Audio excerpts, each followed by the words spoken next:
New York audience goers, the world premiere play of Tin Church is now being presented by Off the Wall Productions at the Chain Theater on 36th Street.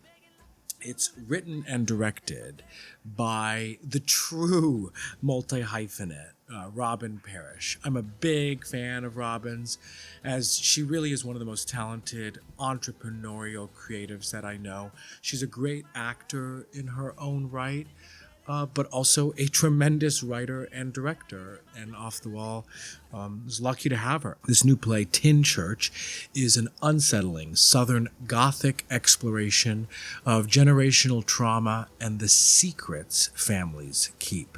The dream and waking world collide in this intensely dark comedy where demons come out to play in the low country South. I love it. To be actually 100%, I don't even fully know what Southern Gothic means, but Robin has said that to me several times. And it feels, I don't know, gay. Fantastical in all of the ways to me. I'm not calling it a gay play. I'm just saying us gays might like it. It's running October 23rd through November 23rd at the Chain Theater, and tickets can be purchased at InsideOffTheWall.com. That's InsideOffTheWall.com. And for Creative Risk listeners, you can use code TA24 for 50% off tickets. TA24 for 50% off tickets. October 23rd through November 23rd, Tin Church, world premiere play, Robin Parrish. Go see it. Late night, here with my friends under the big sky. Pass me a joint, I wanna feel high.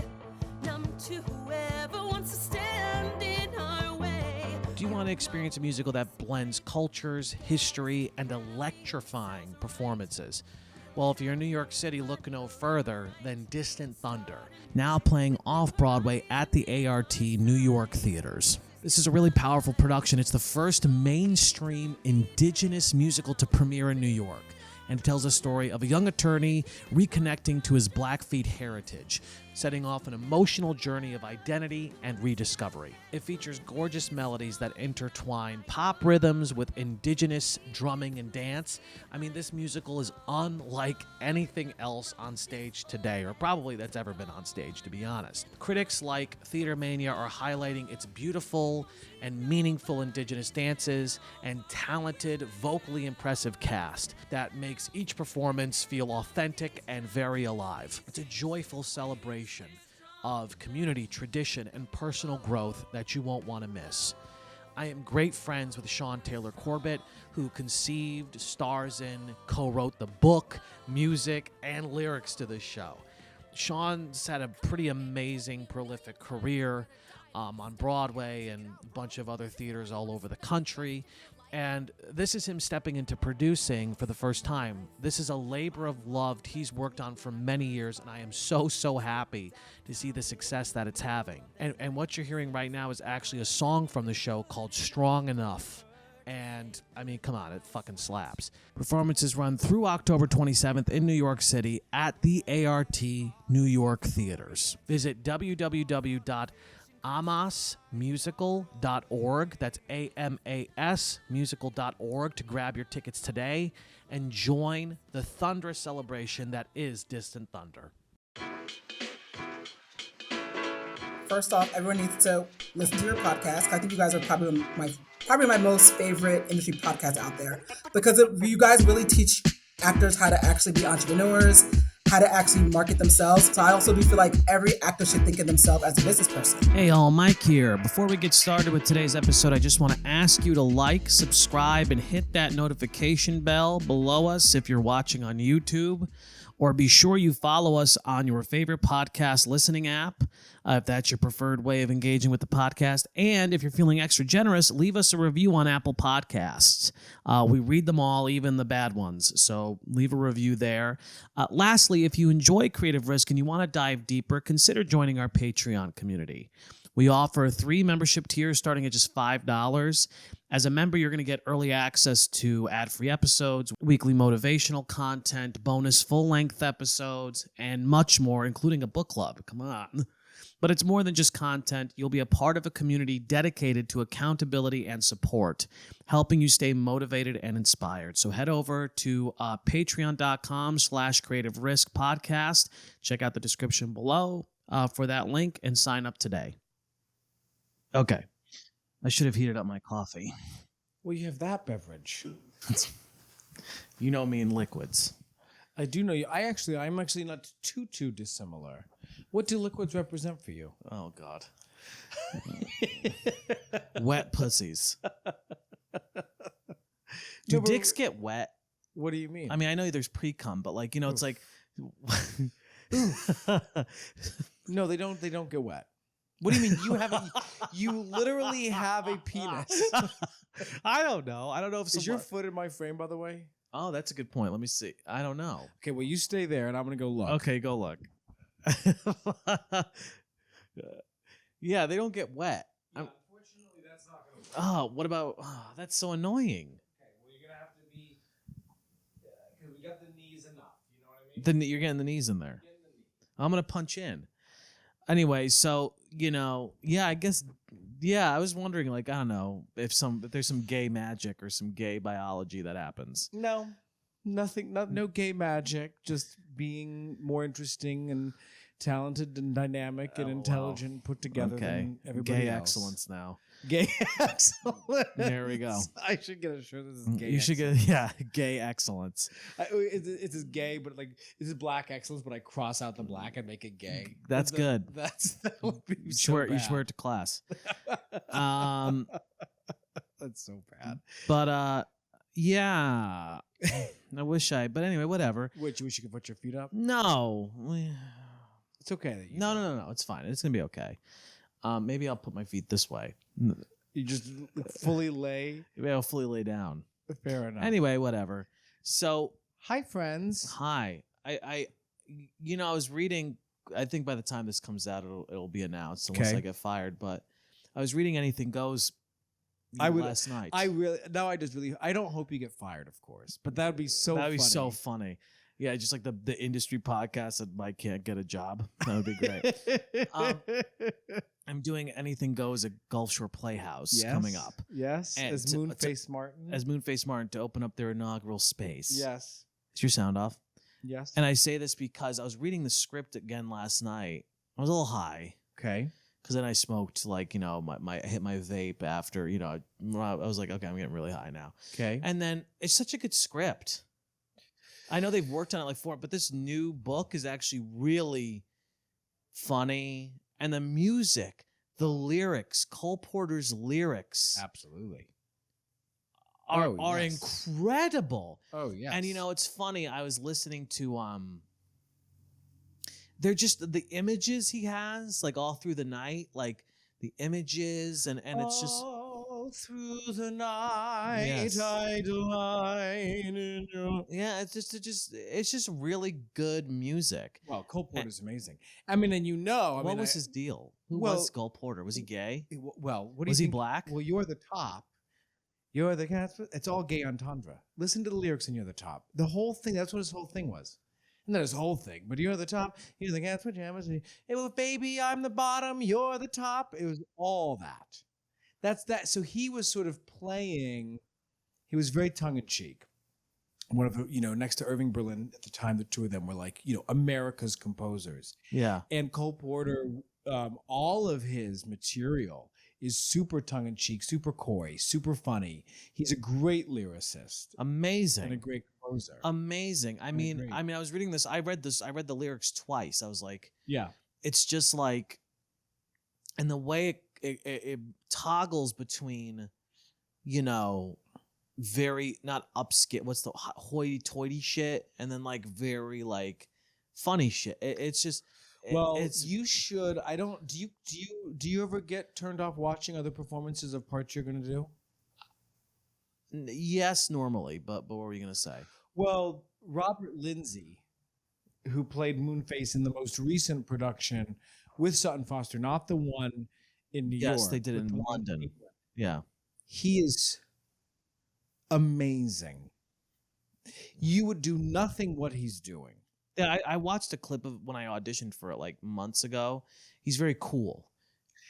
I've never seen Moonface. You're going to be a completely different Moonface. I've never seen a Moonface like his. What was it like? You know what he did? He knew how much the audience loved him, and he knew how to use it. But it was just that, he's British, so very British sensibilities, very dry, very smart, but like his Moonface wasn't an idiot. Wasn't an idiot. Wasn't an idiot. But was a true gangster, quote unquote. Like he did like a New York thing, he did like a New York gangster. But it'd be very different. But it'd be very different than yours. But you should watch it because I thought he was he stole the show for me. That and even though he actually is a musical guy, it felt like he was doing his own. Well, when I saw him, I thought he was wonderful. It was very cool. Like I got the impression it was very cool. Sure. Like he had a lot of class. Yeah. Yes, I see that 100%. And no, I'm excited to do it. I mean, obviously, I have a lot of, and I was thinking about this, and obviously we'll move past this because nobody cares about this. But because I actually do a lot of dramaturgy before a rehearsal begins. Mm-hmm. I do a lot of like I'm gonna find the other books, and because they've adapted it like 6 times. Yeah. So I'm gonna read all the other books and kind of see what they changed and like because that kind of stuff is because this one doesn't have "Take Me Back to Manhattan, Take Me Back to New York." I did Anything Goes in the 8th grade. Who are you? Billy, Of course, Billy Crocker. I mean, Billy Cocksucker. That's because there was like no one else to really do it. Sure, of course. So otherwise, I probably would have been Moonface or what I auditioned for this production. For this production, Yeah, as Lloyd Evelyn. I mean, you'd be great in that role. That's actually, in my low-key opinion, that is the funniest role. Hiding away. Yes, well, there's that whole. He's fucking hilarious. Oh yeah, It's so funny, but I will do a lot of dramaturgy before. But then when rehearsals begin, then for me it has no place in a room. yeah. That's like my fair. but I often feel like dramaturgies. I'm like, what the fuck? It's such a waste of time in this, and I do a lot. I do a lot of research and I do a lot of like, okay, what was the time period like what was going on during the time this was written, sort of blah, blah, blah, and like comparing different versions, understanding the history of the show. Like I do all that shit, but then that's just kind of like for me, that's just kind of okay, like in the background, like, and then you never touch it again. But like dramaturgy in a room and dramaturgists who watch this, I think it really depends. So, for example, when I did Fiddler on the Roof, the dramaturgy in the room was really important. why? Well, when you're working on traditional Jewish prayers and the process for when dramaturgy is like part of the staging, or dramaturgy is part of understanding the energy and importance of, I'm making this up now, but Salem witch trials, making this all up. I don't even know if this is a thing. And I really want to do a traditional production of The Crucible. Okay, well, the individuals can do dramaturgical work, but then when I'm in the room and we're setting up the trials, I would argue that having a dramaturg in the room to maybe give context for the seriousness of the situation in conjunction with the director could be really valuable. Yeah, I think that they're overused. I know that there's like people want to push for more. I'm like, I really think that you rarely need one. I think that now, because the issue that I have with, especially with Shakespeare, with dramaturgs, it's like, who cares? In this respect, I don't need to know what Dido's fucking pussy was like, or whatever the fuck they're trying to like. Okay, but here's where. Let's take the same example of Salem witch trials. We're gonna take. I'm trying to think of what play would even go with that. I don't have a play. of his.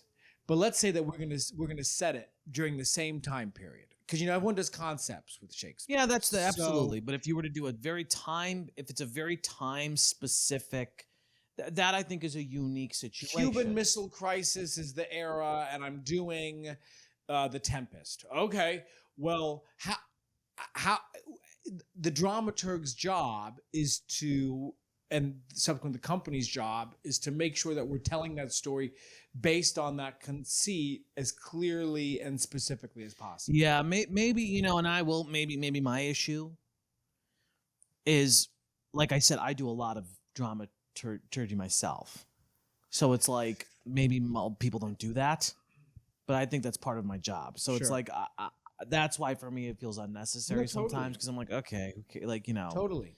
and also you can't anything that we need to get right or communicate to an audience, me, that doesn't help me as an actor. So it's like, if it's like, oh, we have to make sure they get this stupid fucking thing about who gives a fuck, at the end of the day, people can suspend their disbelief. And look, what's actually interesting is, and I know, I'm sorry we're talking, but it's like, people I think hopefully are into this if they're artists, whatever. But it's like,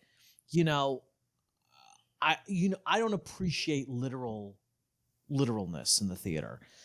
Like, there are times where it's like, I listen to I think I told you This Week on Broadway, Today on Broadway. I listen to those guys, even though I don't respect their opinions very much. But it's just interesting because I like old. We're going to be collaborating with them in 6 months. And you're going to be like, oh shit. Oh shit! I know that I've had this issue too much talking shit about people on a podcast. That this is coming back to bite me. But the problem I have with those guys is they're so literal.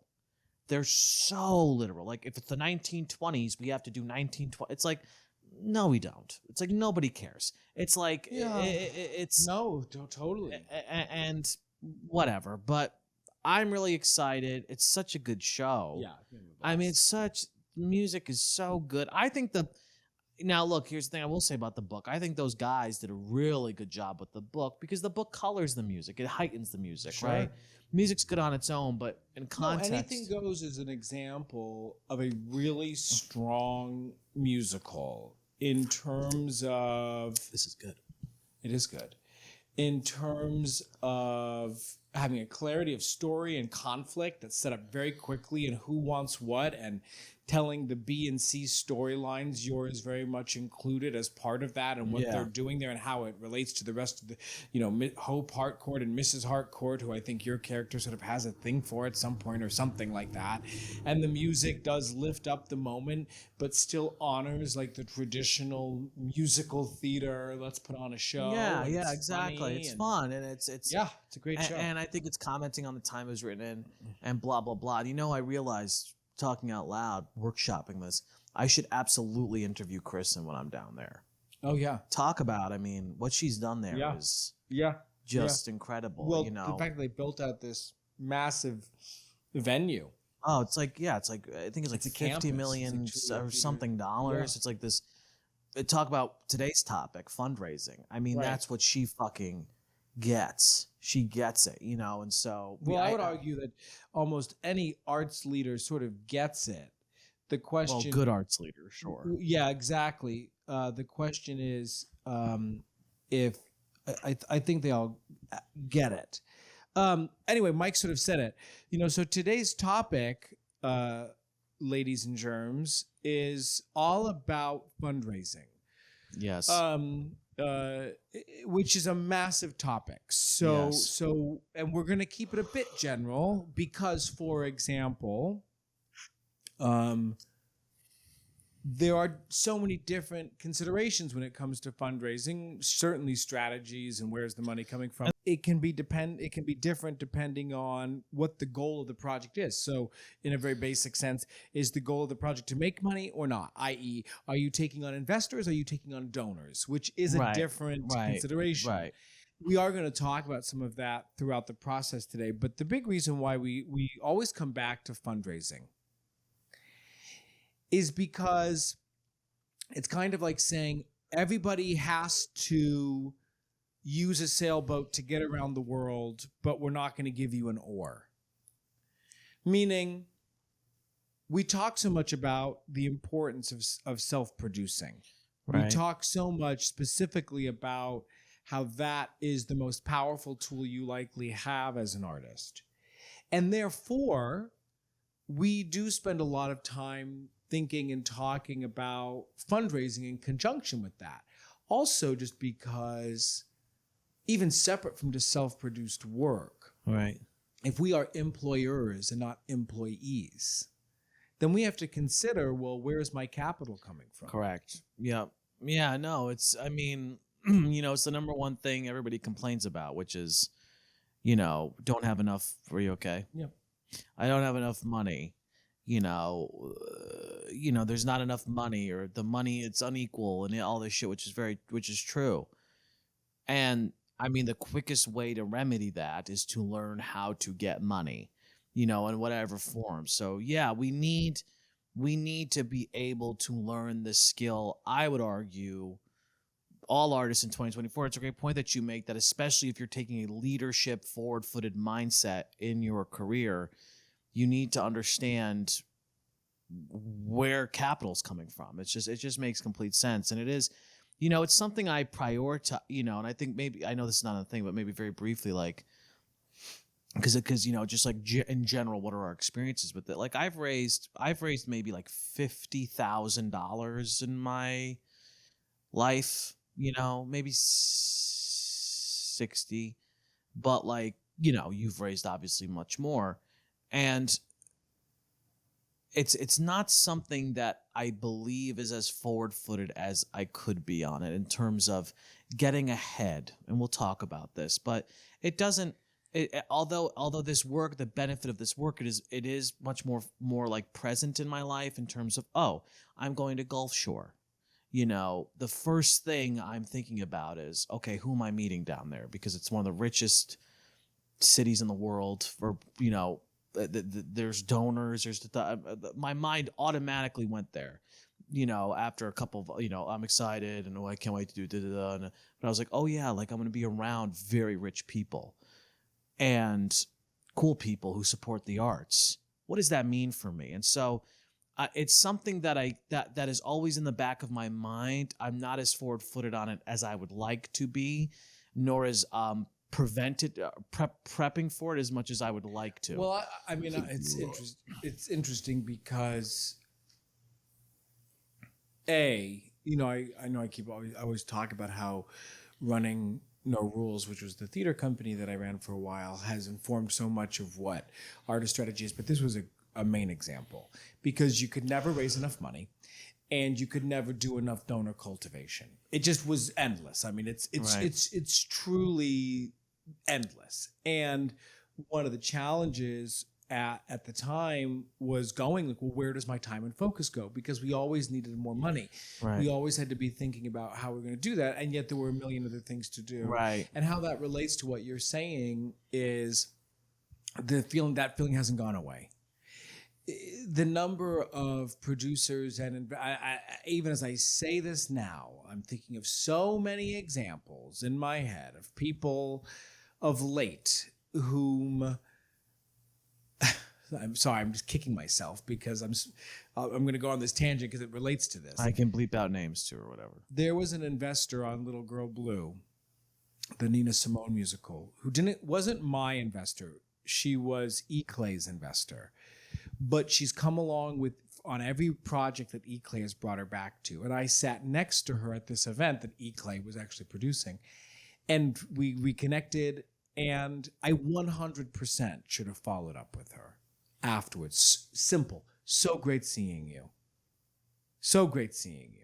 And the reason why is because it was an easy, low-hanging fruit to keep, just to keep that connection alive. But again, getting back to, what the comment you were just sort of making, it's sort of a never-ending process. And I'm so sorry to cut you off because we were talking about this in the car, and I think what's helpful about running the theater company is the need for money is apparent. It's very obvious. It's very obvious. Whereas when you're just an artist, actor, especially, just like not running a theater company, not producing as like your full-time job as you are as an artistic director, the need doesn't go away, Right. but it is not as obvious or top of mind. It's just a given. Like I can decide if I'm leaning into fundraising or not. Like when you're an artistic director or you have a production company or whatever the fuck it is, like you always have to be asking, where's the money? Where's the money? Where's the money for this? Where's the money for that? Like it's just part of the job. It's a given. Well, and here's where we as artists get a little screwed. More often than not, we don't have processes or thoughtful considerations for how to consistently maintain those relationships. Right. Then we have the idea for the movie about the bumblebee who wants to go to the zoo. We get all excited. Right. And then we go, okay, I'm going to fundraise. And then we look at our lists and our pants are down because we Right. haven't spent any time on these relationships. So Right. we can't even email Aunt Lily because we haven't talked to her in 2.5 years. Right. So it comes back to workflow. And a few weeks before this episode, we released one on productivity, which I think this is a great example of if this is a necessary, consistent in my life, fundraising. It's probably the most, let's be real here. Practically, it is probably the most, we're going to talk a lot about relationship building, but it's probably the most important relationship you can build. And this, because you wrote this down, what'd you say, the purse or some shit? Of course you made it gay, but he who holds the purse makes the rules. I would say, the golden rule is he who has the gold makes the rules. That's how I would put it. But he who holds the purse, He holds the purse is the big Twinkie. big Twinkie in town. Yeah, exactly. But the reason You're why at the top. but the reason why that this one so relates and it falls under the idea of why this is so important is that I wrote here the ultimate form of waiting for no one, meaning the reason why this industry can hurt so bad, especially as you get a little older, is you're paying your bills based off of the work you're likely not getting. Therefore, if you are someone in a position where, because let's say that self-produced project could include your payment. Yes, of course. Could include your stipend, whatever it is. Of course. I'm thinking about running no rules, literally singing for my supper, meaning when I go fundraise, I'd be fundraising to pay my salary. Exactly. So he who holds the purse, not only is it a figurative sense of empowerment, because again, no one's going to tell me when I can get to make art because I'm already generating my own financial backers. Well, one thing I want to comment on that is, what do I always say to people? So this is what I always say, that if you want to collaborate, when people ask, how can I collaborate with filmmakers? The best pitch you could probably make is, hey, I love your work. I want to collaborate on something together. I want to act in or whatever. I have this idea. Don't worry about the money. Oh yeah. I'm going to bring the money to the table. And I say this because the form of, if you have access to capital, you have power. That's capital. That's literally what capitalism is. So in terms of making moves, in terms of cultivating people, getting people to pay attention to you in terms of this is a serious thing. This is a serious person. This is, at the end of the day, if you go up to somebody and say, hey, I have this money, I have access to this money, this is what I want to do, that's it. You have it. That is the form of waiting for no one, because now you're the person, you are putting yourself in a power position. 100%. And where people are going to look to you. Well, I'll give you a great example. We can bleep out his name. I'm going to say his name, guys, and then the bleep's going to come in about 10 do seconds. it when you LOL.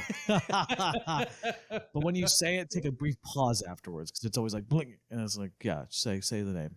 Here's the name.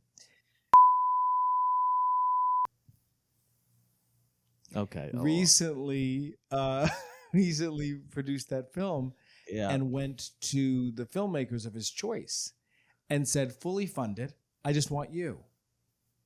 And to your point, listen. because what happens, and I've been there, so I get it. You know, you build we all just want to make the art, right? So we get excited, Right. so we get the people on board, and then what can sometimes end up happening is then it's sort of like, okay, I'm hoping we get the money, and then the more actually I've been looped into projects like this because people know I've had some experience with this, so people will bring me on thinking that I'm going to somehow do the bulk of the fundraising. Well, yes, And not to go down a rabbit hole, but that's how I felt about the project we were collaborating on. Yeah, It wasn't sure, your yes. fault, but I did feel a little bit like, what the fuck? It wasn't me. It was. No, I know. Yeah. But I'm just saying that No, yes, that 100%. happens and so again, he who holds the purse. If you come to the table and you say, I know where this money's coming from, even if you don't have it committed yet, there's some. It's how you hold your. Listen, and the last thing I'll say before we move past it, it's how you hold your. That's how you retain power. We all know the fucking traditional, you know, the stupid cliche of like, oh, the producer's girlfriend is in the show or some shit. And look, we're all talented. I'm incredibly talented. Josh was good too. But, you know, we're both very talented people. But at the end of the day, you don't know why somebody would ever want to get rid of you. You know, it could be because they don't like your hair. It could be because whatever the fuck, somebody may just not like you. They may not like what you're.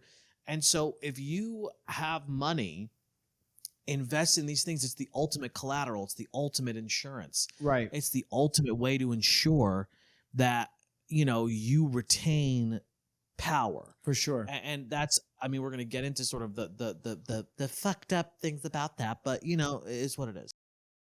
How does this sound to you?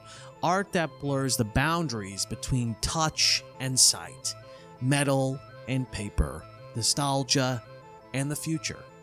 That sounds pretty fucking cool. So I'm talking about my buddy Gabe Aiello III. He's a master printmaker and cyanotype engineer working from a studio in the Bronx in New York City.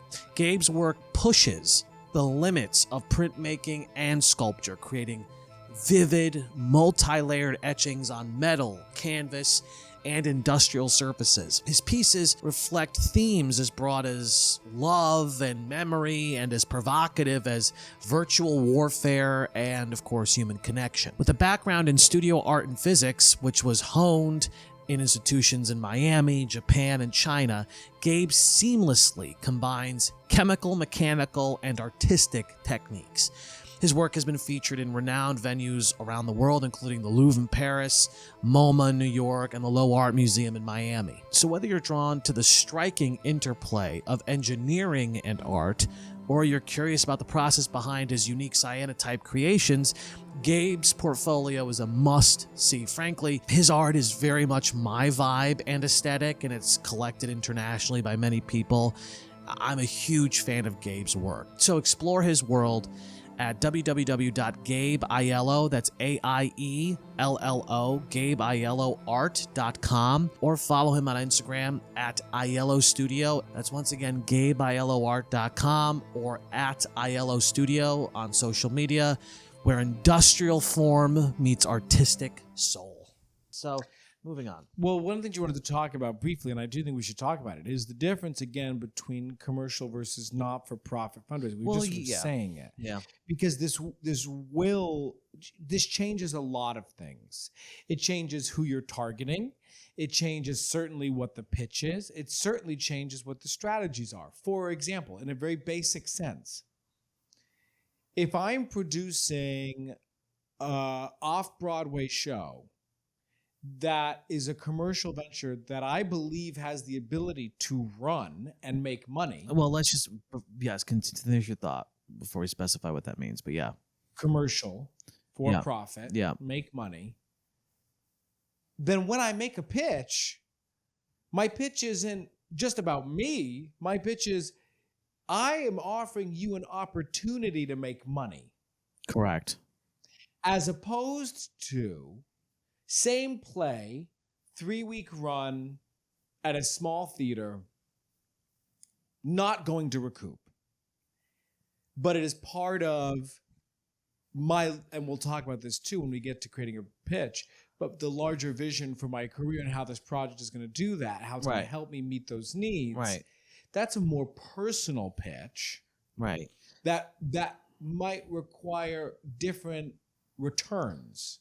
And that's what I just want to be super, I know, basic bitch about, but like when we say something is for profit, that means that, you're putting up a movie, a play, whatever, and people are investing money. So you have investors who are investing money, and then you sell tickets, you whatever, you get a licensing deal if it's a movie or whatever the fuck it is. And then the money goes back to the people who invested in it. Right. They collect interest Once it's recouped. once it's recouped, which means it makes its budget back or whatever, and it's maintaining its expense. If it's a Broadway show and there's whatever, what's like the typical running cost of a Broadway show? Anywhere between $500,000 and $1 million a week, say. Right. So if it's making $1 million a week, any money you make after that from ticket sales, any money you make after that goes back to the investors. And then if it's making, more, then they collect their interest. And if it's making more, they get a percentage based off of deals that you've got. Like, okay, you're going to get 2 points or whatever on the back end. Right. A nonprofit is something where you are not making a profit. So the point of investing it is not to see a financial return, although you can write it off of your depending on what it is. If it's you're donating to a 501c3 or something under an umbrella organization, you can write it off your taxes and receive a tax break and lower your tax liability, which is a form of, but really you're doing it for other reasons. One thing I want to briefly say before we move past this, think about what that means already. What you're saying is in terms of the types of people you're cultivating. Somebody who's going to invest in a nonprofit cares about art. They care, not that people, obviously there's a lot of things you can invest in, but so people who are investing in plays for a profit, they must care about art. But if you're investing money that you're not going to get back really into a production, that means you care about community, you care about art, you care about a scene. You want to be close to something, right? A lot of times we all know this, like people who donate to theaters, they get special privileges. They can meet with the cast or, get invited to exclusive events. So you're paying really for access, which is also true for investors. But a lot of times the types of people who are going to invest in a commercial project are people who are looking to diversify a portfolio. And have more available capital. I was asked. That's true. I was asked, we can bleep his name out. I'm not sure if I told you this, but has now asked me to come in on 2 projects. Oh, really? I didn't know that. One of which for like $25,000, and the other for $50,000 or up to $250,000. Not necessarily actually saying. I mean, I'm sure he'd be happy if I took that non-existent money and gave it to him. But to help you raise it, basically. But for me to become a co-pro and to help raise, exactly. And so, but my real point is this. Okay, so you're making the Bumblebee Goes to the Zoo. Again, I'm probably just going after Aunt Lily's $250. I'm not going to the banker I met at the cocktail party, 3 months ago, who I think could put $50K in. Sure, a lot of times nonprofit work will have a lower budget is kind of what I hear, a lower. Sure. Yes. Yes. But one thing I want to say, and this is before we move on, is like the type of people who would invest in a commercial project, like are people who, like I said, they have more available capital because it's a very high risk venture. Of course. The likelihood that they will get their investment back is low. Sure. So I think about people who invest in restaurants. Right. Or people who invest in weird, emerging markets. Yeah. Like this weird thing. It's like people who can gamble. Yeah. It's people who can gamble with their money. They still do want, and a lot of the principles we're going to talk about apply to both profit and nonprofit fundraising. Absolutely. But the types of people are people who are going to be more comfortable taking a risk with their money. Absolutely. So versus a nonprofit, it's going to be people who are actually probably a little safer in some ways. Yeah. Anyway. Okay, so let's talk a little bit of the burping happening. That's a good Diet Coke. Let's talk a little bit about the mindset around fundraising for a minute, only because I think this is important, especially for freelance independent artists. One big thing, and I don't think artists like this, is that fundraising is friend raising. We always underline this point because obviously we want people to be as excited about the art that we're making as we are. Obviously, we want the Bumblebee Goes to the Zoo movie to be as thrilling to our neighbor Bob. The work to speak for itself. Exactly. Right. That's what we want. Oh, I see it. You're amazing. I want to get This it. needs to be in the world. This has to be what this has to be. Right. I'm more than I'm going to do a completely selfless act to lift up your vision, and I want nothing more from you than to just focus on making this amazing, because and getting it out there, and goodbye. And if you ever want more, you can always ask me. Exactly. But the truth is that fundraising is fundraising. What that means is that, and we'll talk more about this too, but that people give to people. And so if you start to, that can mean a lot of different things to you. That fundraising is fundraising and that people give to people. But in short, know that it is a relationship-driven process. And just like we talk about another relationship-driven elements of the work, whether that's seeking representation or whatever, you've got to be at a place with said relationship where you are actually able to make that ask.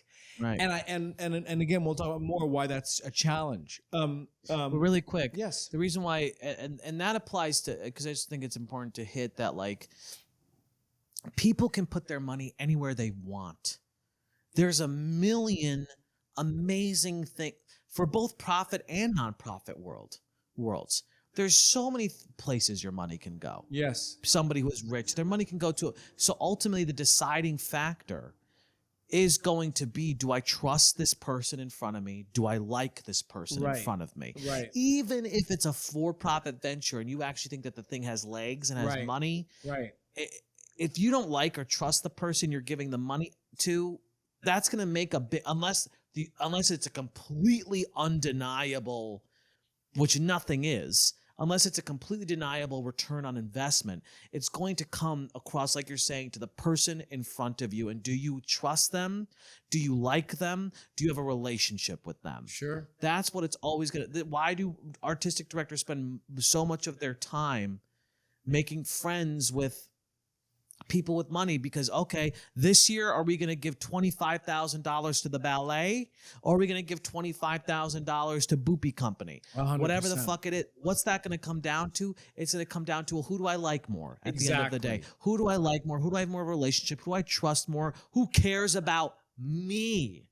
Who has shown that they actually give a shit about me and who I am? Exactly. The other thing is that, what I think is important here, which is why I wanted to include it. We sort of said this, but in a lot of ways we push back against the idea of the starving artist. But what I love about the idea of fundraising is it's such a great example of why we need an entrepreneurial spirit, because we are talking about, the person to person, but also, and we're going to get there, one of the things you want to do when you're fundraising, especially on a smaller scale, is to be able to have a vision.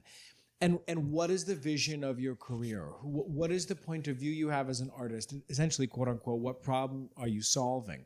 So it gets over that idea of, like, I can't do anything. And again, you propel yourself. So sorry, but the reason why I want to lift this up, I know I'm talking a lot, but it's like, I think about the WeWork documentary. That documentary blew my mind. This was a guy who ran a WeWork, which everybody knew it wasn't going to make money. People were investing money in it. Its valuation was super high. It was a leasing company. It didn't make sense how it was going to make billions of. It was, it could be profitable. It wasn't a unicorn. It wasn't a $1 billion company. Sure. But they trusted him. Yeah. They said he's going to figure it out. Right. Because he had a vision. Exactly. He was painting, and again, the reason why this comes down, why is this related to fundraising is fundraising, is because you have to get people excited about a vision. And also you need to make an impression on people. For sure. And if you have nothing you want to say, if you have nothing you really want to do, and if you don't really want to have if you're not really thinking about how you can make an impact, then why is anybody ever going to look at you twice? Yeah, so part of what you're talking about, again, just to underline the point, because I think it's a good one to lift up here, is, again, as you listen to this, ask yourself, do I have a compelling, confident, clear vision for what I'm trying to accomplish as an artist? Yes. Because that is going to give you a lot of confidence. If you see, and by the way, it can change, but if you have, and we were just working on vision as a big part of our work, and if you have that, if you can see that horizon, then when you talk about the Bumblebee Goes to the Zoo short, part of what you're able to do is say, listen, I know this 9-minute short might seem like a drop in the Exactly. bucket, but the truth is that I'm going to use it to do this and this and this, because where Exactly. I'm really wanting to go is here. And the reason why this is so exciting for me as a person, as an artist, is such and such and such. And hopefully, per your point about Adam, whatever Newman or whatever Newar, his name is from WeWork, that's what jazzes people.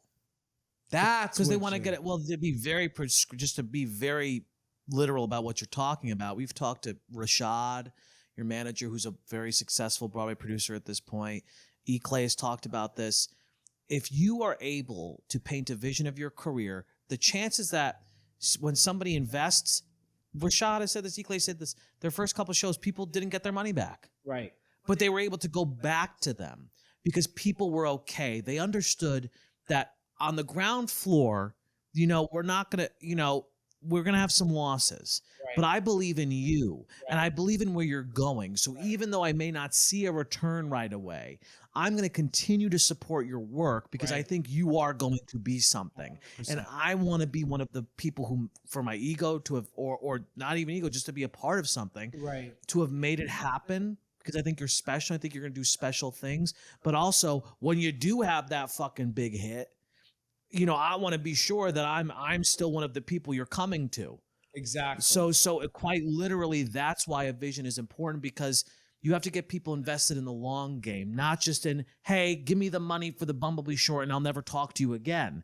You want to be able to build what we Long call a circle of financial Yeah. backers, Yeah. people who are going to always invest in you Yeah. and always want to support you because they believe that you are going to be successful one day. The other thing about fundraising when it comes to mindset is the need to cultivate a positive attitude and resilience, because Yes. we deal with so much rejection. Yes. And the thing about fundraising is you're going to get more no's. Yes. And I think this is hard for some people, because it's Yes. already uncomfortable to ask people for money, which we're going to talk about briefly. 'Cause I Yes. like that Anne Bogart idea. It's uncomfortable to ask people for money, especially I think for artists, because artists are usually so strapped for money, so they know what it's like to. Yes. They're not going to be wanting to part with their cash, so why would anybody else? And then when you get the no's, it can't feel good.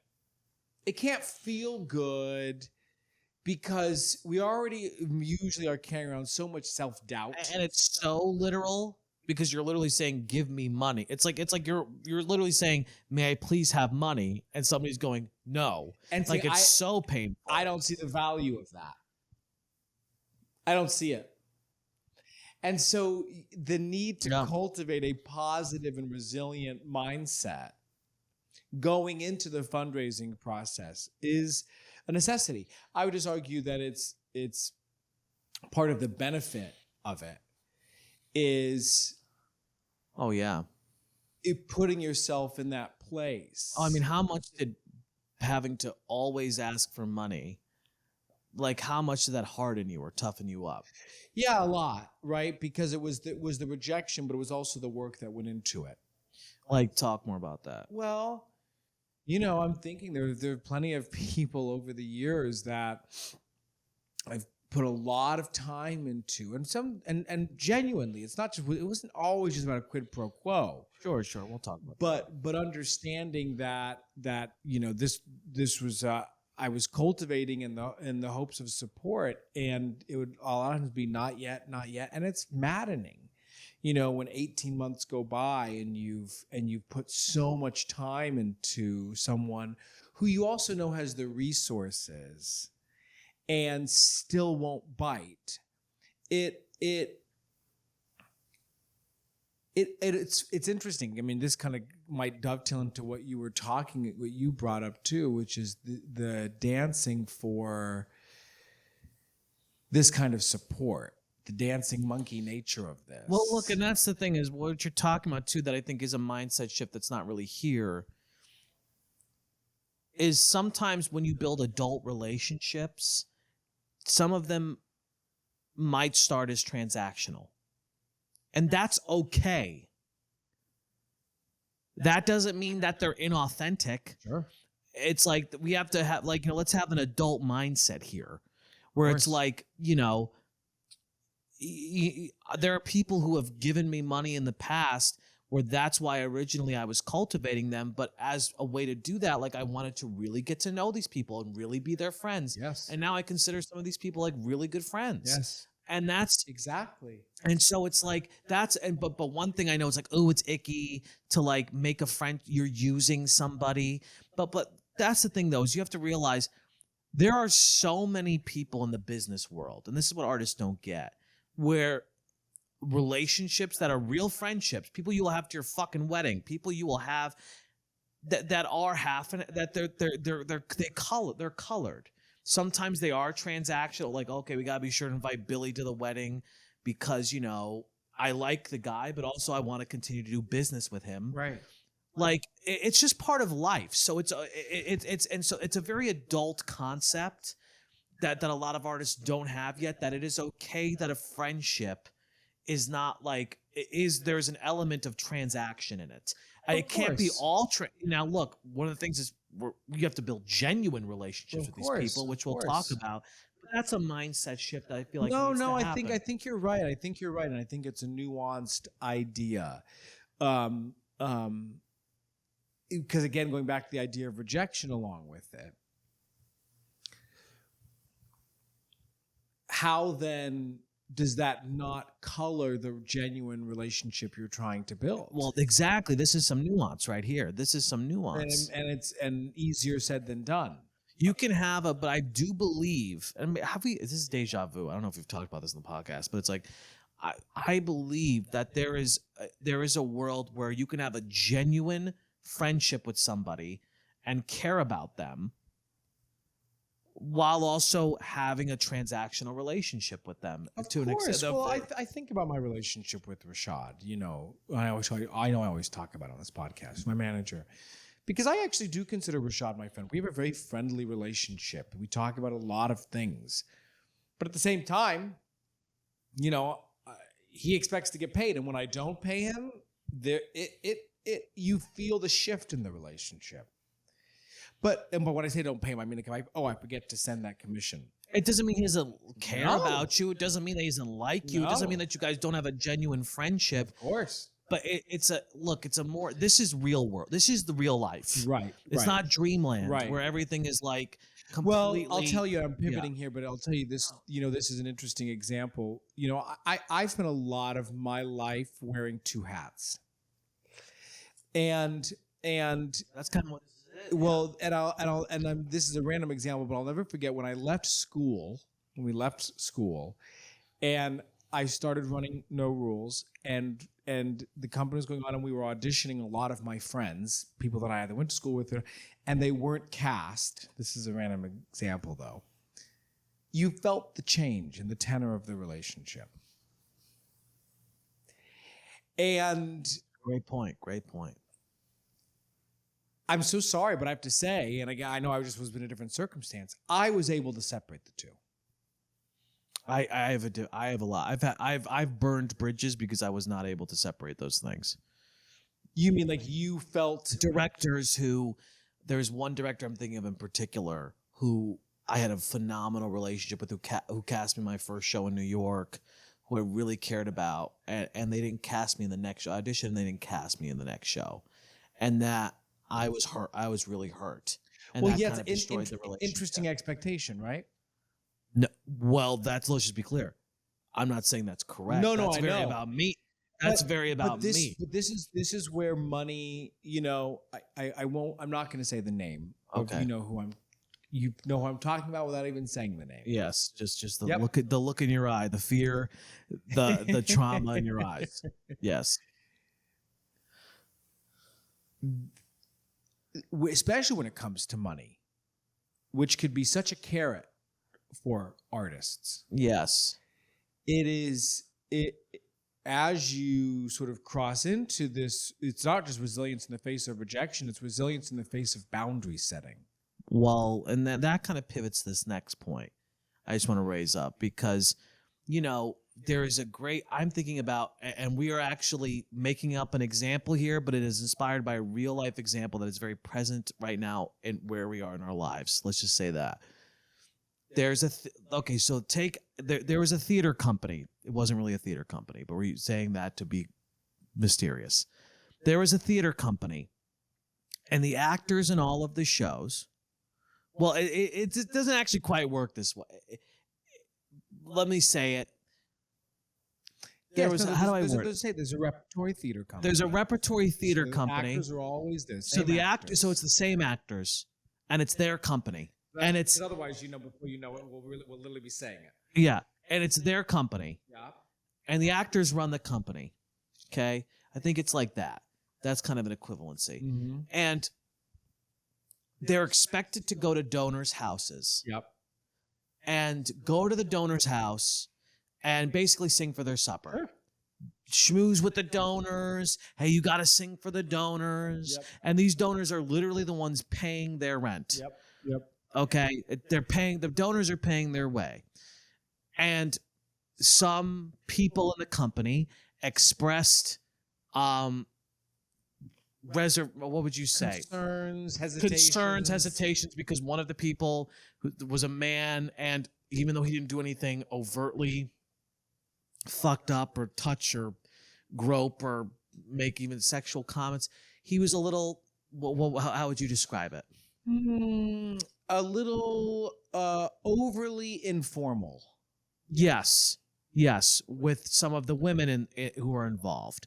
And wasn't malicious or went, I would say, like really far with, or too far with anything, but there was that energy. Well, I've seen, because I know the real life example. I know that it wasn't. I'm not trying to diminish anyone else's experience, but you would. This is like, you know, this is not. This person did not have malicious intent. This is not a Harvey Weinstein or a Absolutely. casting couch 100%. situation, not even remotely close to it. 100%. But people expressed concern to the artistic director. And by the way, this is actually not a theater company or artistic director. I just want to reiterate that. That's what we're talking about. But You basically keep like just giving it away. yeah, exactly. Like, And the artistic director said, "We're not going to go to the donors' houses anymore. We're not going to go to the donor's house anymore. right. And we're not going to actually. I don't want our actors to talk to the donors Right, anymore right. because I want to protect them." Right. While I understand where that's coming from, I really do.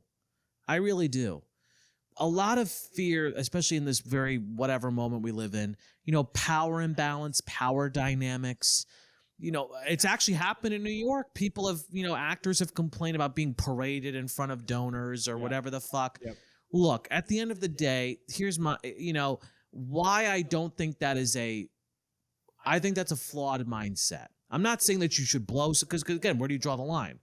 Where's the line drawn? You're going to let them do whatever they want to you, per Right. your point about boundaries. You're going to let them really degrade you, really Right. But at the end of the day, they don't need you. You need that person. Or you need money. If you can find the money somewhere else from somebody who's going to purely give it to But you. let me say this: even if you find it elsewhere, they're gonna, and we're gonna talk about this, about the needs of your donors. I don't care if it's a foundation you're applying a grant for. I don't care if it's an individual donor. I don't care if it's a corporate sponsor, you know, or your friend Moo, who They're going to need something from they're you. expecting The grant something. is going to need, give me your headshot and give me your headshot and bio so we can plaster it all over our fucking website.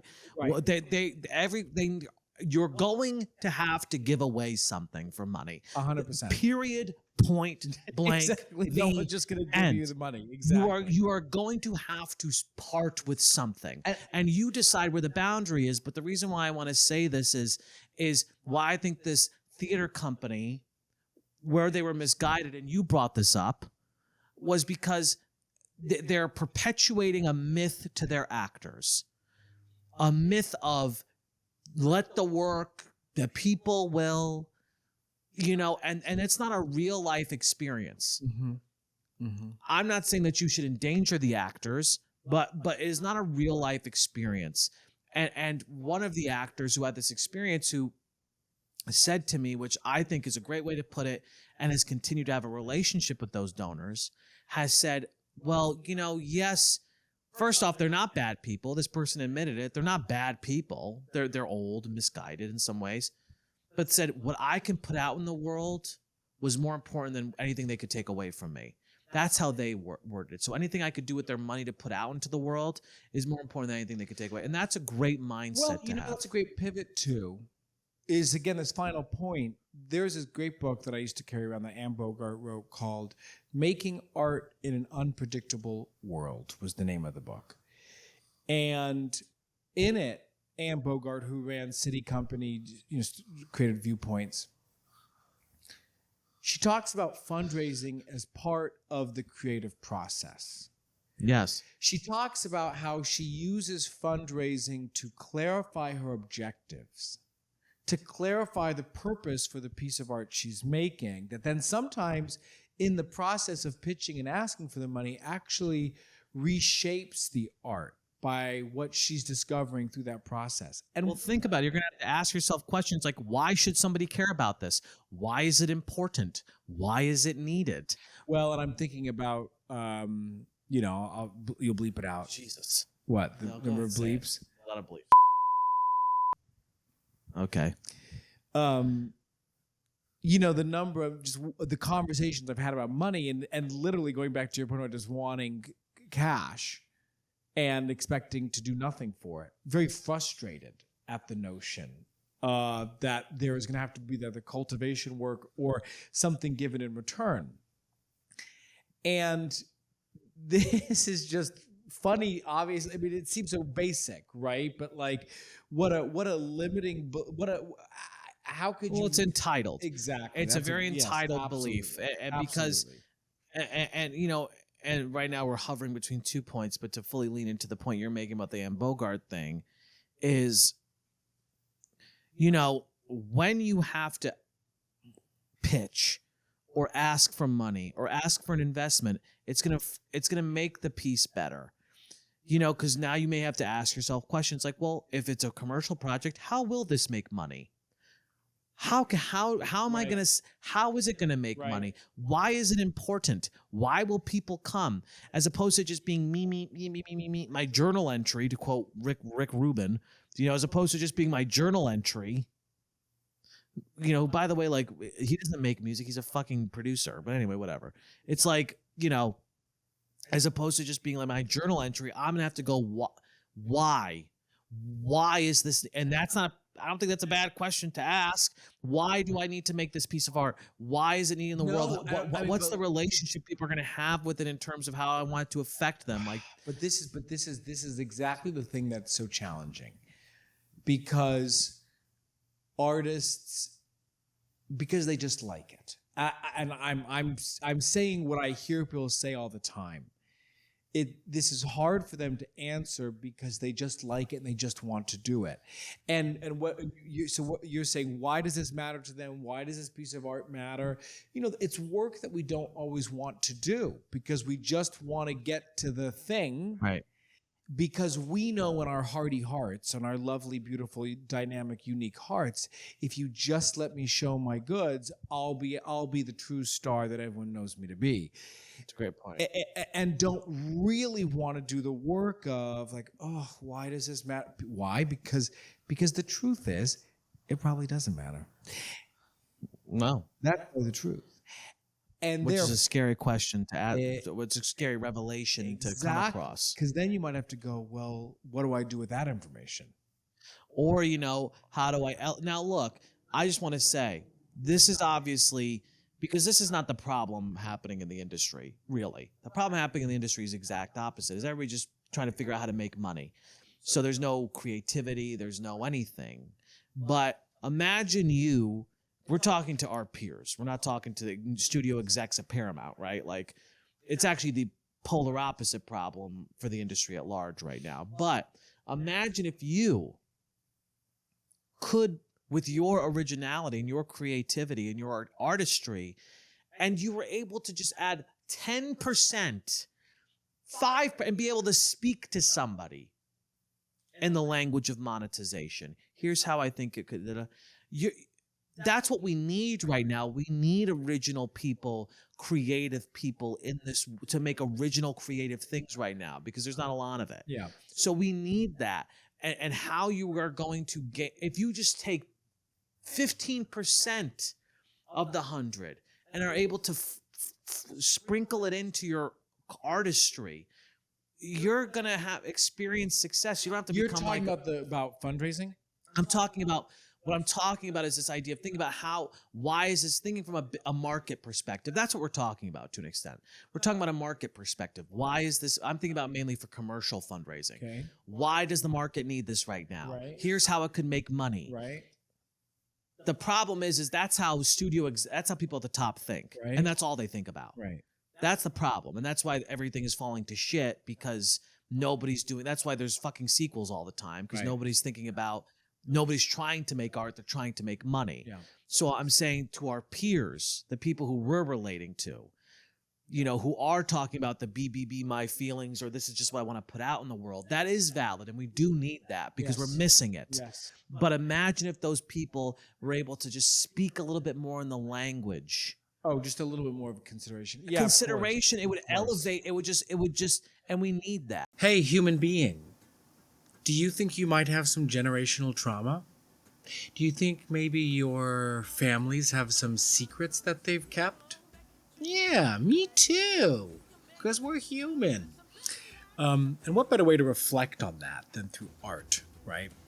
And the world premiere play of Tin Church, that has been written and directed by the marvelous Robin Parrish, is currently debuting here in New York, being presented by Off the Wall Productions and presented at the Chain Theater. Tin Church is an unsettling Southern Gothic exploration of that generational trauma and the secrets families keep. It is playing October 23rd through November 23rd at the Chain Theater in New York City on 36th Street, and tickets can be purchased at InsideOffTheWall.com. That's InsideOffTheWall.com. But don't just buy them at full price, because you know what, Creative Risk listeners, you get to use code TA24 for 50% off. I'm seeing the show super soon. I'm really stoked, and you should too. InsideOffTheWall.com, Tin Church, October 23rd through November 23rd. Well, this is so we had strategies next, but let's talk. Joshua hates that point. You always do this. You're a very like bulldozy person. Anyway, in some ways. See, it's so funny. Isn't that interesting, fans? Isn't that interesting? Because you think I'm a bulldozy person. Well, no, because what I appreciate is I'll say something and then you'll speak the same point. You'll say the same thing. And so sometimes when I move on, it's because you've made the point. That's fair. We're getting to a fight right now. No, but I'm serious. Like I appreciate your acknowledgement of my point, but sometimes we just move on to the next point. Yeah. I like what you're saying. I think it's a good point about artists just taking a little bit of consideration of the other. It'll be a game changer for them. Period. Yes. Period. But what I was going to say was Don't look at me. Rather than going to strategies next, because we're going to talking about it, let's talk relationships. Because we're sort of here about building relationships and cultivating donors in a circle of financial backers. And again, I think the thing I just want to come back to, and this is kind of I think what you're also saying, so it could be a good segue, is what an ongoing process this is. So meaning, let's just take your point at the 15%. We talk a lot about cultivating relationships in general on the regular, and we said this just not too long ago about whether you're seeking representation. I want to borrow a camera. I don't care. We need to have a community that supports us. We're now saying we need a circle of financial backers. Therefore, the 15% of your cultivation work. Why should it not go to these regular donors? in a lot of ways. Do you know what I mean? That, or the people that you're trying to I would cultivate. argue even more. I mean, you know, because the consideration. Yes, I completely agree. I mean, you need to figure out a way to, if there's one relationship you need to build, it's with people with money. Period, point blank, the end. I mean, like, yes, making relationships with other artists, but also think about the 80-20, right?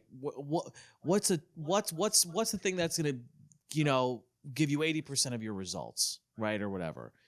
If you have money, relationship building is important with other people, sure, but at the end of the day, if you have money, you skip 5 steps. Sure. So, it doesn't matter. You can have I'm not saying that people are just going to collaborate with you just because you have money, but if you're a good artist and you're actually have done a little cultivation of somebody and you have money, I mean, the money is what's going to put you over the edge. Agreed. So if there's one relationship actually in reality, that's probably the most important relationship to build. It's money. It's probably the money. I totally agree. And again, I bet you're going to feel more at ease knowing that you can continue to make your own work. It's funny because when I think about it, when I was running No Rules, I had a lot less pressure to book. I didn't really care about booking. And I was booking all the time. Of course. Now I was in a smaller market in DC specifically, but I was constantly making work. I had it, and it was related to this idea of fundraising because there were people who were supporting that work. So I didn't feel as beholden to, I hope I get my next gig, because I gave myself the next gig. Yeah, exactly. And if we were going back to this point, if we knew that we were constantly deepening relationships, genuine relationships with people that believed in and saw the vision of our careers, then if you didn't book Anything Goes, and you were like, okay, so what am I going to be doing for those 2 months there? You know what? Let me do Birdie Cantito or whatever. And I'm going to put my time and energy in, and I'm going to make a few asks to people that I know who trust me and know my work, and that's going to be inclusive of a small stipend so that that can be my focus. I mean, again, then we sort of relinquish the pressure. And this is because I'm realizing I didn't make the point I was trying to make earlier clear. But this is what I'm getting from what you're saying. Because when you're describing what artists feel about, like, and what it's like out there, that's in relation to something, because the business is not. Artists know that the business, all it does care about is money, and that is not inspiring, and that's also not right, because it's not going to make good art. So I feel like when artists just want to do their journal entries, that's them in response to a system. That's what I'm saying about, like, if they were to put the 15%, if they were to buy into the system 15% more, right, then their art would be seen by the people that's what I mean. And so the reason why it brings up to what you're talking about here is, like, it's selling in. It's not selling out. Like, this is the world we live in. Right. And you can't completely, I mean, look, this is in relation to, we're going to do a whole episode about the school later, but in terms of, like, hearkening back to the good old days, and why can't actor training be the way it was? I'm not about that, because I don't think that's how life. You can't deny reality. You can't deny reality. Sure. And I say this because you have to, as opposed to shutting out the world and saying, I'm not going to buy into the world. Yep. That's just not a very productive thing to do. Sure. So by you buying into this world of, I need money, I need to know people with money. Yeah. Like, that's you, by buying into that, you're going to be able to make the things you want to make. And yes, there will have to be compromises, of course. Yeah. Yes, at times you may feel like you're sacrificing some artistic integrity, whatever. But is it better if the thing never got seen at all? Right. Right. Is it better if the thing never got made at all? Well, exactly. I like, I always love that phrase, selling in and not selling out, because it's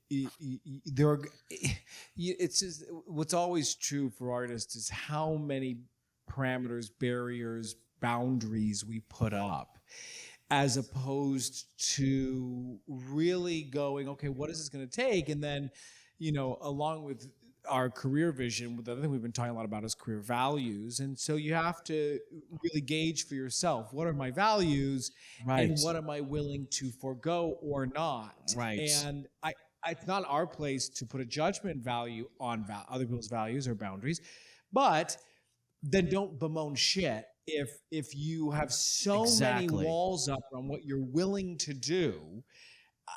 We live in a society, and this is the big problem we're having right now in the fourth turning in the end of the American empire, is we live in a society, and that means compromise.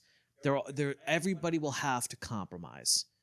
And so you will have to compromise too. And per your point, which is a great point, is you decide what it is. But let's talk about, okay, so blah, blah, okay, now I know I need to make friends with people with money. How do I do that? Yeah, the one final thought I just wanted to say is just so I don't forget it, is to just say thank you as much as you possibly can. What I mean by that is, yes, it's part of cultivation, but you Right. just know to say thank you as much as you can. It'll go such a long way in your cultivation process. But let's talk about strategies. The only thing I want to say is, do we talk about where to find these people, or are we going to get to that? Because we're saying, how do you find these people? That would be my that'd be the most pressing question in my head, is Sure. You're talking about these people, where do I find them? Well, I think it's going to really be different person to person, of course, Yes. right? Because, sometimes they're all around us. Right. More often than not, for a lot of these smaller budget projects, they are our immediate community and family and colleagues, people that do know us. So they're right there. The question is, have you been cultivating that community? But part of where I think you're going is talking about expanding that to even more meaningful. Right. Yeah, if we're talking about like $100 donations, like that Aunt Sally, or but here's the other thing that I think what's important, that what you're hitting here, because listen, you're very good at this. Your mind, I feel like partially it is a mindset thing, because when you see somebody with money, it's in your mind. It's in your mind. Sure, I'm aware. You go, oh, that person can be. You're aware, and then you're able to go on their level and say, oh, that person may be a supporter of my work. You jump there. Mm-hmm. Mm-hmm. Whether it's, look, Andrew Neil, who's a pretty, has made a ton of great movies, filmmaker I know. He calls it dentist money. Your dentist. Like, your dentist can be somebody who would invest in a movie. You never know. Your family friend who's a lawyer. But the problem is, we don't look at these people that way. I really want to lift this up, because I think this is probably the most important thing when it comes to what we're talking about here, because we're saying a lot of good shit, but it's like, who the fuck are these people? It's like, you're not going to, I think what you're saying is so true. They're right in front of you. They are right in front of you. I'll tell you something about where it goes back to for me. The reason why I think, imagine. Someone comes to you, or you come to you, and you have an idea for the next it's going to blow AI out of the water. It's not even AI. It's you come up with a thing that, like, you discover it, you move your finger, and it solves 9 problems, whatever the fuck. Yeah, we don't even know. We can't even imagine. Can't even imagine what it is. The technology you're talking and you go, wow, this is it. This is the next big thing. And I just need to find the right people who could see this and get a movement so that we can get an investment, so that we can get this off the ground and we can all win. It's that level of seriousness and appreciation for your art that you have to have. So to your point about the dentist and why this is a hard question, what is the value of my creative work? What's my vision? Is this exciting? If we have that, and we know that there are plenty of examples of artists who have that, who know this is no bullshit. This is, you sort of need almost that sense of delusion, by the way, too. Because then it's 100%. Easy to go to your dentist and go, listen, I'm not trying to cross a professional boundary. All the time. I just want to say I have an opportunity. And that's how you want to think about an opportunity. But that's how, but people, just to be clear, People do that people do that all the time. Yeah. They're going to their, but I really quickly want to provide some anecdotal examples very briefly. There's there's somebody who I've been cultivating for a couple years now for the right opportunity. He went to my high school. He works at JP Morgan. That's an example of somebody who I continue to cultivate because he's somebody who works at fucking JP Morgan. He has money, and he probably knows a lot of people who have money. That's an example of somebody who I go, oh, let me focus on. That's something I might want to focus on. You know, I have family friends. You know, one of them is a very successful lawyer. That's an example of somebody who has given money to me and has donated to projects. You know, because I think it's useful to do this, to provide some real world examples. Think about people who, you know, when I'm going to go do a show at Gulf Shore Playhouse, who is funding that theater? Right? Those are examples of people who are literally giving to arts organizations. You as an artist has probably been, whether it's your alma mater, whether it's, you know, who's the theater named after on your campus. These are examples of people that you need to look seriously at. Who is giving money to your schools? The theater company that you just worked at or are working at. Who is giving money to that theater company? Partners at your parents' companies. Exactly. I think about, you know, I there's somebody I know who is a restaurateur. Guess what a restaurateur does? A restaurateur's job is he knows, you know, he's friends. The bank, you know, the president of the Bank of Scotland is like one of his best friends now because his job is literally to put together packages to have investors. So it's like if you fucking wait tables at a restaurant, who invested in the restaurant? I mean, you know, I think it's important because I know for me, it's like, this is all well and good, but who are these people? Well, and it comes back to the ongoing piece, because it's one thing to be cultivating or putting time and energy into relationships you have. And it's another thing to go, okay, and now I need to make sure that circle's expanding. Finance bros. You know, it's like everybody's talking about like finance. Oh, I hate finance bros. It's like, those are the kinds of people, guess what, who are investing in opportunities. Or, you know, I know a guy who's a finance bro whose girlfriend is very, she's an actor. Well, wouldn't it be smart for me if maybe I am casting something to consider bringing her into it? Yeah. Right? Because he has connections. Yep. He has people with money. Now he's invested. Again, it's a compromise, but is it, if she's good, if she can do it? Yep. That's the kind of compromises you know, but this is the way just people need to think is, I think it's important about seeing the opportunity, not just glossing over these people. Of course. Not just glossing over them, but seeing them right in front of funny. you. Yeah. I mean, for what it's worth, I would argue everyone's up for grabs, quote unquote. I don't mean that in a pejorative sense. I mean, like, whether it is because I want to say one more thing, that $100 Aunt Sue could turn into $1,000 too. Sure, absolutely. So you really never know what scale you're going to be wanting to creative work per se, and really just sort of like what I hear you underlining is the need to have an awareness and actively be seeking out new opportunity. Well, I never got that point when you used to make it. I never really understood that point until just now. When you say like when you're crowdfunding as an option for my short film, you know, you used to always that $20 could turn into $10,000. Yeah. I didn't really get that. Right. When you used to say that, I kind of thought I got it theoretically, but here's what I really think you mean by that. It's a numbers game in this respect. That person can be very successful one day. Yeah.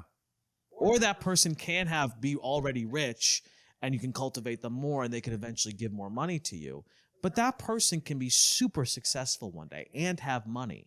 So if you're soliciting $5, $10, $20, $100 donations, believe it or not, as opposed to running away from those people, you gave me the money, goodbye, I'll never ask anything from you again, which is the impulse, those people are actually the most likely to give to you again. Or you may say this, or bring other people in. Because if they don't necessarily have the funds themselves, but they believe in you, and they who shall not be named is an example of this. Yes. Where else? We have to pause for 2 seconds. I'm going to pee my pants. Okay. But while he's peeing his pants, no, I am going to make a point. Man, you can hear me, right? Yeah. Because this is actually really important. I think it is a very smart strategy that even if you are, you know, your rich Aunt Sally and your family friend can fund the whole project. It is not a bad idea to do a crowdfunding campaign anyway, so that you can hit, if 100 people who give I need 1,000 more dollars. And if you can get 100 people to give $10, you think about what you're doing there. You're training people to give to you, right? He can't hear anything I'm saying. But you're training people to give to you, right? Like you're setting them up to give to you again, potentially, if you can maintain the relationship, if you can continue to cultivate the relationship. You should have as many people as possible. Did you hear anything I said? But that's what it is, right? Like, it's not a bad idea to think about, how can I get as many people as possible to give to me, like, even if I don't need it, because those people, if you can keep it up, will give to you again. It's kind of like, it's funny how this is, fundraising is fundraising. It's all about your community, because when you think, Yes, because just like any business, smart. who are your audience? Who are your investors? Who's your board? Who are the people taking care of that company? And the same thing is for us as artists. Who are our fans? Who are our audience? Who are our financial backers lifting it up? We're cultivating these little mini enterprises that all need to have a community that can lift it up in order to make it happen. Of course. And this goes to strategies, because I want to say this about one-on-one cultivation, which is one way. So it's you can have one person give X amount of dollars. Right. But then there's crowdfunding. And the thing about crowdfunding, where crowdfunding can be, I think people rely on it too much. People are not, they think their thing is going to go viral and people are going to give. I very rarely ever give to a crowd, not because I don't, because I forget. Because unfortunately, unless it was like a boop process, like literally if it was like beep, but I go, oh, I should give to that. Right. It's going to take 5 minutes. Right. Which I don't have. Right. Which is why when you are fundraising, we're going to get to this, but I want to say it here. Mm-hmm. You should, if I know I have to raise $20,000 for fundraising, I should write down 200 names for $40,000. Yep. Okay, Joshua will give me $10. Billy will give me $5. I would write out all of those names with all of those amounts. Right. And as you are doing the fundraising campaign, ask individually for that money from each one of those persons on those lists. Don't just leave it to chance that maybe the people will see. And really quickly, here's what I want to say: the power of fundraising, crowdfunding. Even though I think some people, it's misguided the way people do it. They just kind of set it and forget it, right? Just think about political campaigns. Most of the money's not coming from the people. Most of the money's coming from individual donors. Mm-hmm. But what's the power of having the people give money? Mm-hmm. It's a good story, right? It's good for marketing. The people want to see this. People are excited about this, right? It's good for marketing. That's one thing. And the other thing, again, is that what do? You give $20. Now you're invested. Yeah. Now you are invested. Now I don't campaign. think, so you will probably give again. I just want to say, in terms of the individual donations, which could be, again, from your audience, the fans that you've been cultivating, from your friends and from your family, yes, there's the one-on-one asks, which I think what you're underlining is probably the most effective way, even if it is something so small, because a mistake, and as another way, is social media, which of course is a really powerful tool. But how many of us, see crowdfunding campaigns that just like, oh, friends, please, will you give me your individual support? Well, most people are just going to click through to the next story, or they're not going to care that you've posted every day for 9 days in a row and that there's 2 days left. They don't really care. So one-on-one asks, but also you could do email and letter campaigns, which is a version of, for me, and it depends on where everyone's at, right? Because, for example, I might not make individual asks for people $250 and less.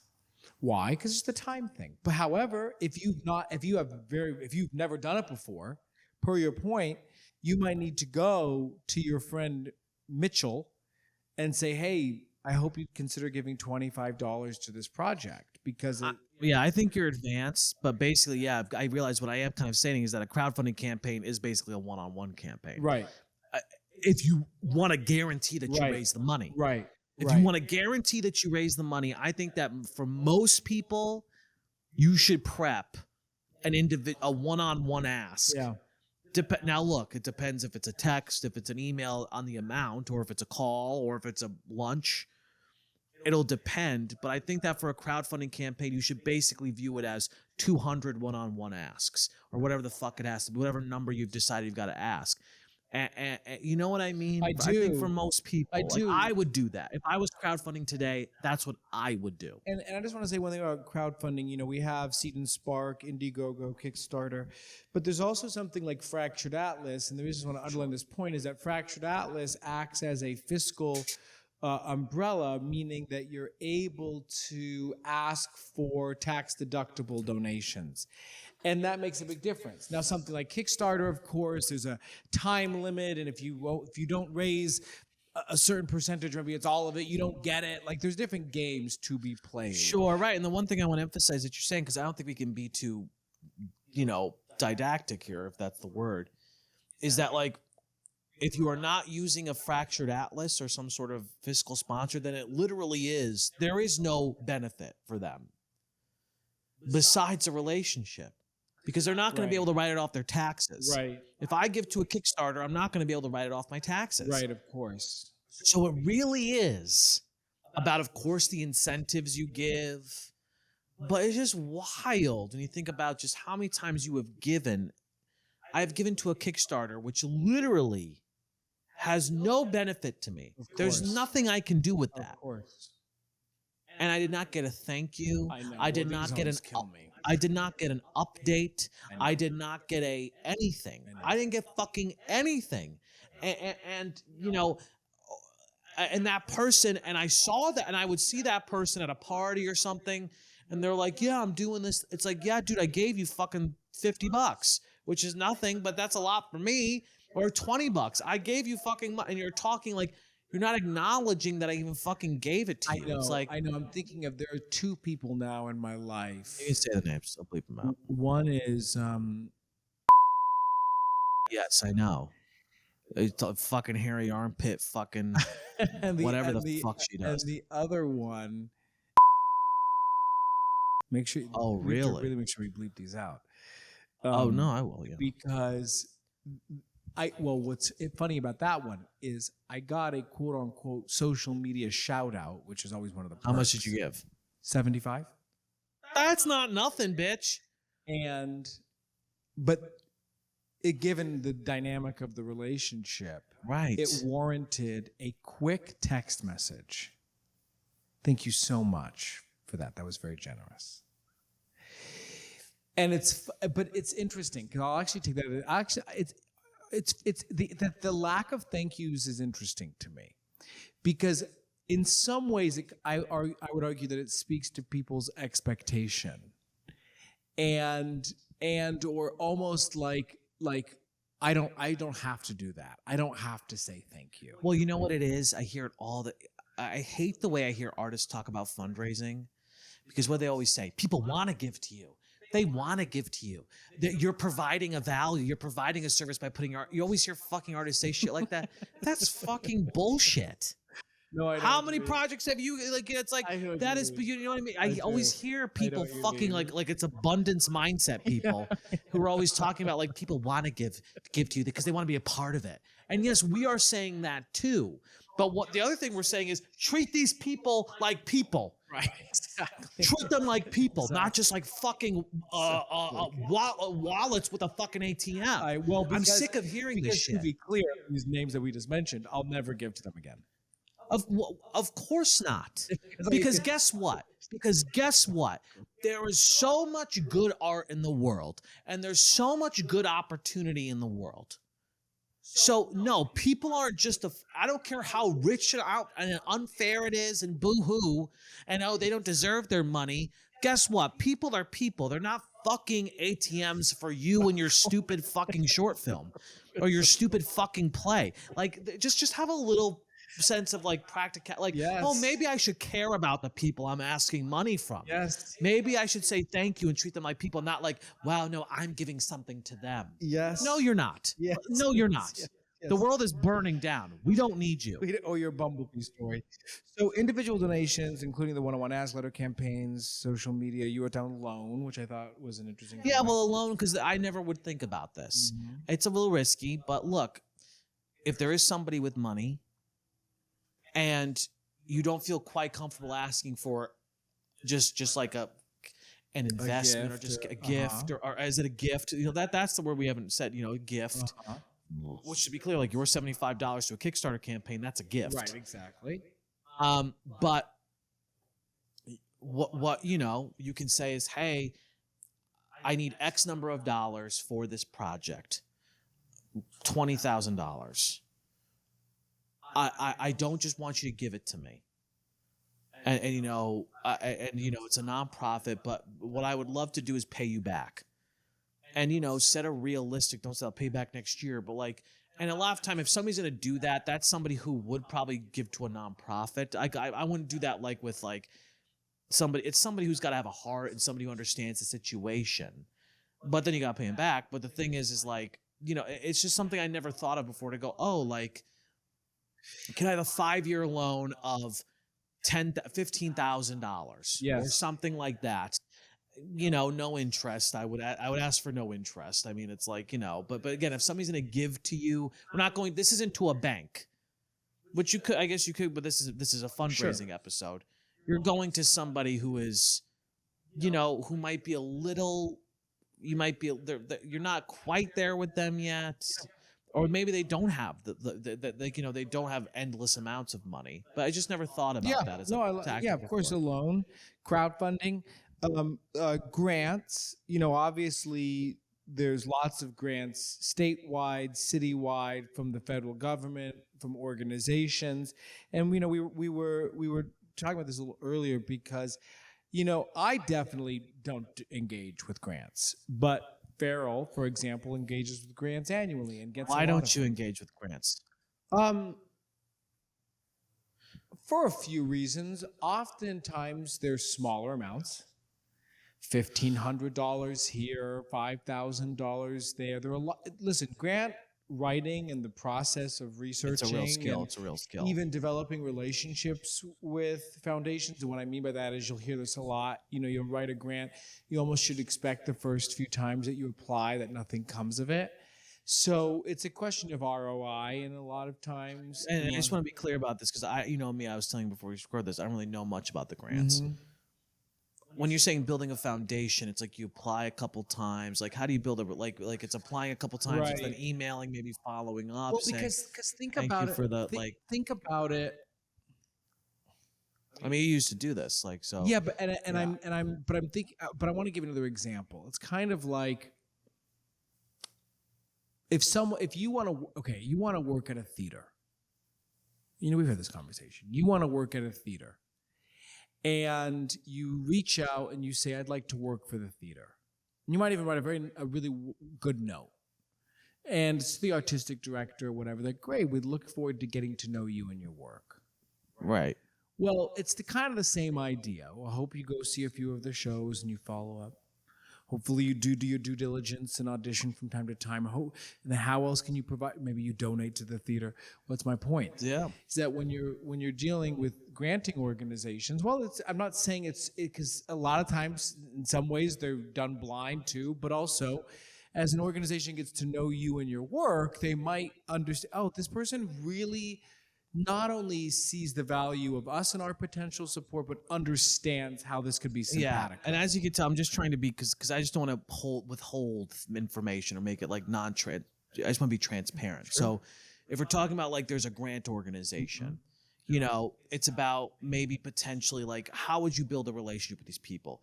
Is it like okay, like pre-point applying consistently, thanking them for considering, following up afterwards? Is it potentially seeing if like maybe seeing where their money went?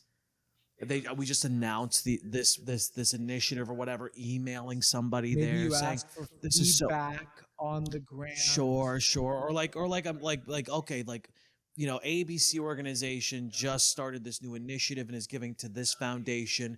Do you email the person Right. saying, "Oh, what a cool thing that you guys are doing Right. this," right? Like, so is Right. it stuff like this? Like, Well, again, it's going to depend, because sometimes it's not going to be appropriate. So it's going to depend. Like if I'm applying for a federal grant, yes, of course. then it's going to be a little different. However, if I'm we used to offer the Creative Fund grant. If someone's applying for the Of Creative course. Fund grant and we're to lift up our work, and it's not about just who's your best friend here, but we have to understand that a lot of this, it's still the same idea of relationship building.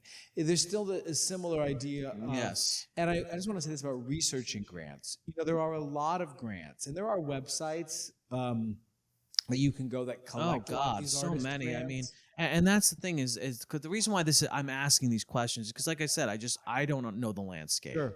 and I just don't want to shroud it in mystery. So course. it's like, doing research. Like if I were to find, the Italian American, Exactly. Arts Council, Right. that's a perfect, and that is No. something. Wait, no, but yeah, what were you saying? Well, What? I was going to actually say that that's a good example of, if not a grant, the idea of some sort of corporate sponsorship, meaning Sure. the Italian American Heritage Association. I don't know if that's a business or not. It could be, or I know it's a not-for-profit, but whatever.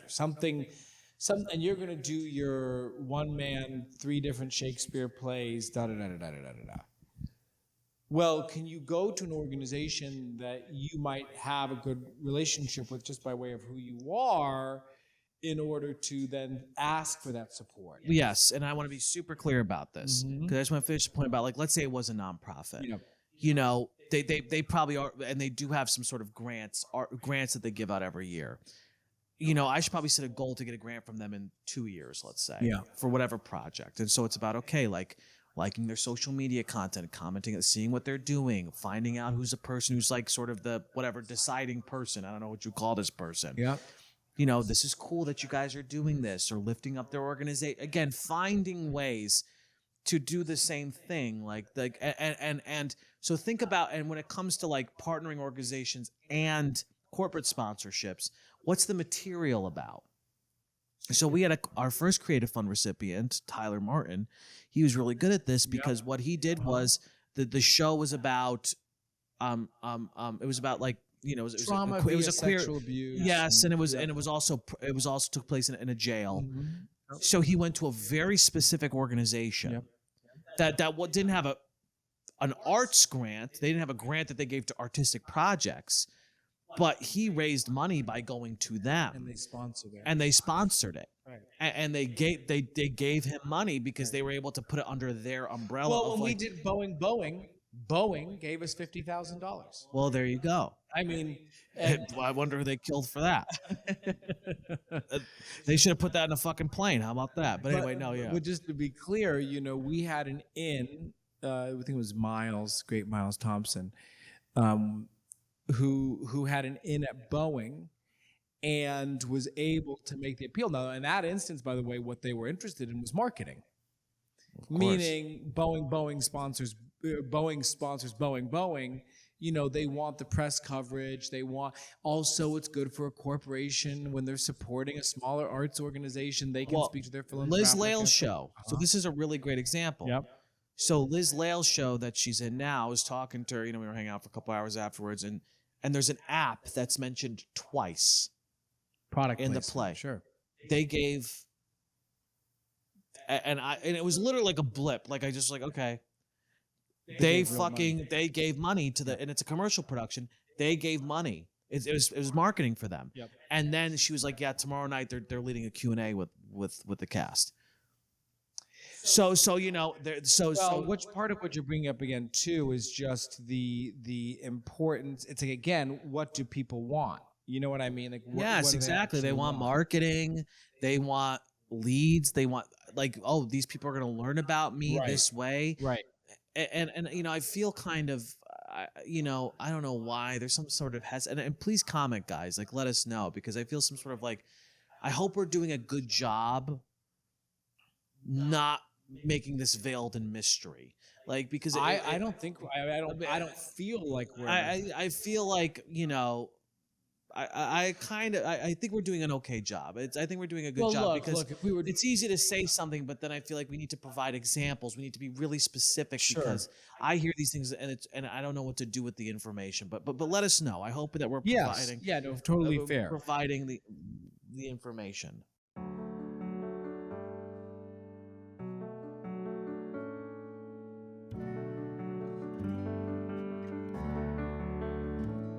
When we ran through the camps, a smile on your face. Hey guys, I want you to experience a groundbreaking new musical this season if you are in New York City. Distant Thunder is now lighting up off-Broadway at the A.R.T. New York theaters. This is a really powerful production. It's the first mainstream indigenous musical to premiere in New York, and it tells the story of a young attorney reconnecting to his Blackfeet heritage, blending contemporary storytelling with indigenous rhythms, song, and dance. The show's creative force includes Tony nominee Lynn Taylor Corbett, who directs and choreographs, together with her son, Sean Taylor Corbett, who's one of my dearest friends, one of the nicest guys in fucking show business, really, who co-wrote the book, music, and lyrics to this show and also stars in it. The choreography beautifully merges indigenous dance with theater, and this cast brings a story to life with soul-stirring songs and authentic connection. Performances run through October 27th in New York City at the ART New York theaters. Visit www.amasmusical.org, that's AMAS musical.org, to get your tickets today to Distant Thunder. It runs till October 27th. You guys have got to see it. It's fucking awesome. Grants, corporate sponsorships, crowdfunding, individual donations. And the other one, of course, is strategy is something like a fundraising event, right? It could be a gala. Obviously, we know about those. It could be a performance. And by performance, this could be at a bar that you're going to do a deal with to offer some discounts. And Your favorite person who didn't say thank you, one of the things that they did for one of a short film they were producing was they had a bunch of artists were very kind and donated their time, and they had an evening of music, and you paid $15, and they got, I think the bar that one of them worked at like donated some product or something like that, and they had drinks and they raised a good amount of money and inviting their friends, not like fancy people, although you could invite like maybe a couple of the whales you're trying to get, but it was people who were ultimately going to give anywhere from a $10 donation to a $100 donation. Well, yeah, this could be anything from a barbecue to a dinner party to a performance to a. And again, what's so good about this? Marketing. Oh, well, of course. Well, there's a very thin line, in my opinion, between fundraising and marketing, and it's taking us to this next one, which is the pitch. I'm not sure that's anywhere where you were going, but it's like, what's the story and how are you getting it out because there? the reason why is like if you're financing and fundraising, that's a primo marketing time, isn't it? Yeah. Even if the project's not fucking made yet. Yeah. I mean, this happens all the time. Think about it this way. You know, they had Nick Cage attached to next Steven Spielberg movie. They don't have the money yet. Yeah. They don't have the money yet. The movie's not made yet. Right. But they're marketing. Why? To get financing. Because they need to be able to go. They need to get people excited. They need to put it out there. Well, you know, so financiers are oh, I want to be a part of that, right? So marketing comes into play immediately with finance. I agree with that. Fundraising and financing. You'll have plenty of projects that'll be mid-process that are not fully funded. I'll never forget there was a revival of a show called When Pigs Fly. I really wanted it. You would have been perfect for it. Sorry. It was one of the very first like uniquely queer musicals. Okay. Here I go. Sorry. No, here I go. No, it was, but I mean, like it was like a funny, like it was like for gay. Anyway, it doesn't matter. It's a gay history musical in a lot of ways. So, and Bob Mackey was designing the costumes. It was going to be off Broadway. It was going to be and I didn't book it in the long run, even though I really wanted it. But Tech Week, entire show canceled. Investor pulled out. And that investor, they hadn't had full funding. That was someone that was just sort of like, and then that pulled out because they didn't get the rest of the funding. What does that have to do with marketing? Well, because you're right. Like, you know, there's these two things can not only be synonymous from like building buzz and then bringing more people on. And actually that show They are literally the same thing. that show that person, there's a show that person I said earlier who asked me to come onto a few projects now already announced its Broadway run. And you know, And they don't have the money yet. They don't have the full money yet. Of But course. that's very common. Well, because Very just to be common. clear, the reason why that makes complete sense is because I need to get on people want to get on a moving train. Exactly. So it's like if the Broadway run is announced, it's not just like a, hey, we're getting ready. It's like, no, we're doing it. The Broadway run's happening. We need X amount of dollars to make it.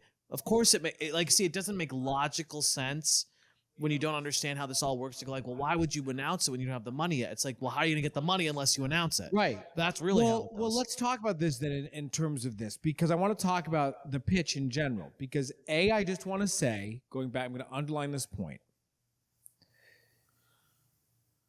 Your pitch needs to be able to articulate your vision and your goals and how this project will do that. Now, if the goal is money, great art, but that's going to make money, great. Okay, that could be, that's totally fair.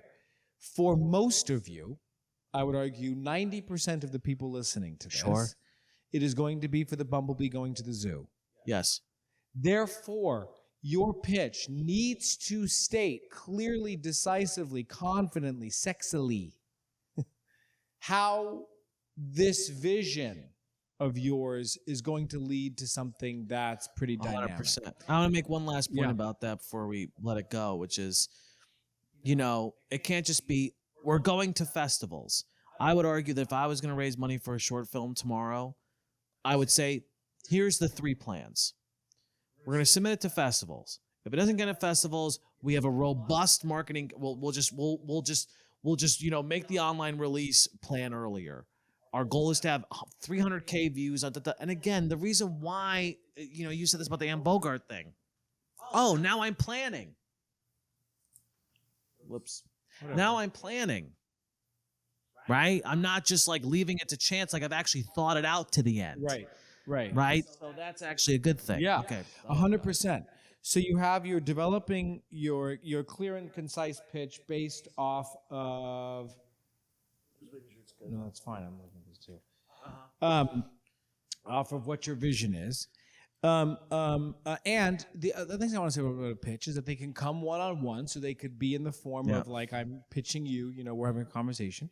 They can come in the form of a deck, right? Yep. So like you'll see a lot of you probably heard about pitch decks Yep. for your project that you will send to someone that is encompassing of what the project is and also how it fits into your longer goal. It might 100%. accompany a one-on-one thing. You might say, you know, let me send you some materials and include that deck. It might be a short video. This is especially true for crowdfunding. Just to say that if you're using Kickstarter, I would argue today especially, how much time you put into that video matters. I'm not talking about just special effects now, but I am saying, did you really think about this, or is this just a 3-minute unedited video of you talking at the camera? with shitty audio? It's like again, I want to lean forward. Right, exactly. And if I've seen you haven't leaned forward, then why the fuck am I going to lean forward? 100%. No, that's exactly true. I remember this is years ago. This is literally probably about more than 20 years ago. Wait, no, 15 years ago. 15 years ago, when we first started crowdfunding for No Rules, we used to like have locations set, and this was before even, you know, video content and all that stuff really exploded, and we would really script them and shoot them well, and they include a lot of B-roll and da-da-da-da-da, and it was... I did that too, really. Like I really did do that too for the times I crowdfunded. You know, yeah, like I wanted to make them because the times I remember watching, when I had watched like really well-made ones, I went, oh, this looks cool. Because it makes you feel like, oh, this person took the time, therefore this matters. Exactly. And there I see they're putting in their pound of flesh. Exactly. Right? So if I see them putting in their pound of flesh and they're investing, then okay, like I'll do the same. Yes. You know, I think the running the campaign. I think we should hit some key points here because it's so in depth. It's Yeah, so can I in-depth. say one more thing about the pitch? Of course. Which is because this is just a really important point, and we've said it a version of this, but I just want to underline this. Tailor your pitch to your audience. Of course. What are they interested in? Right. What do they want? This is especially true for one-on-one. So, for example, some of the big money people in your life, they don't want money back necessarily. They want you. They want the people. They want access to artists. They want to feel like they have a creative voice. They want to get access to a new world that they don't really know a lot about. You know what I love about Bedlam? You know, and some people may not like this. Bedlam is so chill that it actually feels good. But donors come all the time to rehearsal. They come all the time. Now, some people may think that's cringy. The reason why I like it is because I'm actually friends with them. You know, and isn't that good for the artists too, the actors? You know, it's like, oh, like these people getting to know them. But also it just feels they are they're part of the team. It's not us and that. It's not us versus them. We're all doing the same thing here. Well, and again, just to be clear, I know exactly the kind of donors you're talking about who again want to be close to the art. That's the whole reason. That's important to them. So the reason why this matters is because that's a great example, Mike. So when you're tailoring a pitch for someone that you know wants access to the art, what you're likely to say is, "Hey, I would love for you to consider giving $20,000 to this feature. While I'm not at a point where I can promise any sort of return, even if this were to be distributed down the line, but that's not currently part of what my goals are with this project. I know how much you value filmmaking. I know how much you value me. I would love to invite you to be on set as much as you want. Would love for you to be around for the process." Yeah. I'm thinking of someone who they know that that's what they want. Of course. Well, if this person believes in you, believes in the vision, and also has access potentially to, you know, an open set for them, that is even, gosh, of course, it's like a dream come true. Especially for muggles, people who aren't necessarily artists. And that's the thing is, look, here's the thing. It's becoming harder and harder and harder to do this because someone might hear that and they cringe out there. They go, listen, we all got to collaborate. That's my opinion about, I can't have them on set or I can't have them in rehearsal because it poisons. It's like I said, we all need to be together. We all need, and it's like, you better learn. You better learn. And it's just like, what's so fucked up about that? What's so wrong about having somebody who has added value to what the fuck you are doing? Right. To have them now, listen. I'm not saying that they're giving you notes. I'm not saying that you let them overstep and like can run the room Right. or control the situation at all. And so you got to have, it could be a whole lot other besides you like leadership, having a spine, whatever. Yeah. But what's the harm? Yeah.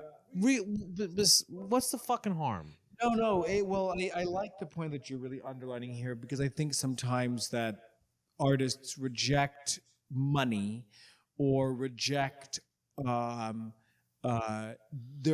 bemoan the relationship with the people who give us the money as though it cheapens the art. When in fact, what you're saying is like, no, they're another form of a collaborator. Exactly. It takes a village. You know, you're Exactly. not going to treat your dresser like shit because you understand they're part of the team. And if you do Unless treat you're them like Joshua. shit, if you do treat them like shit, you're an asshole.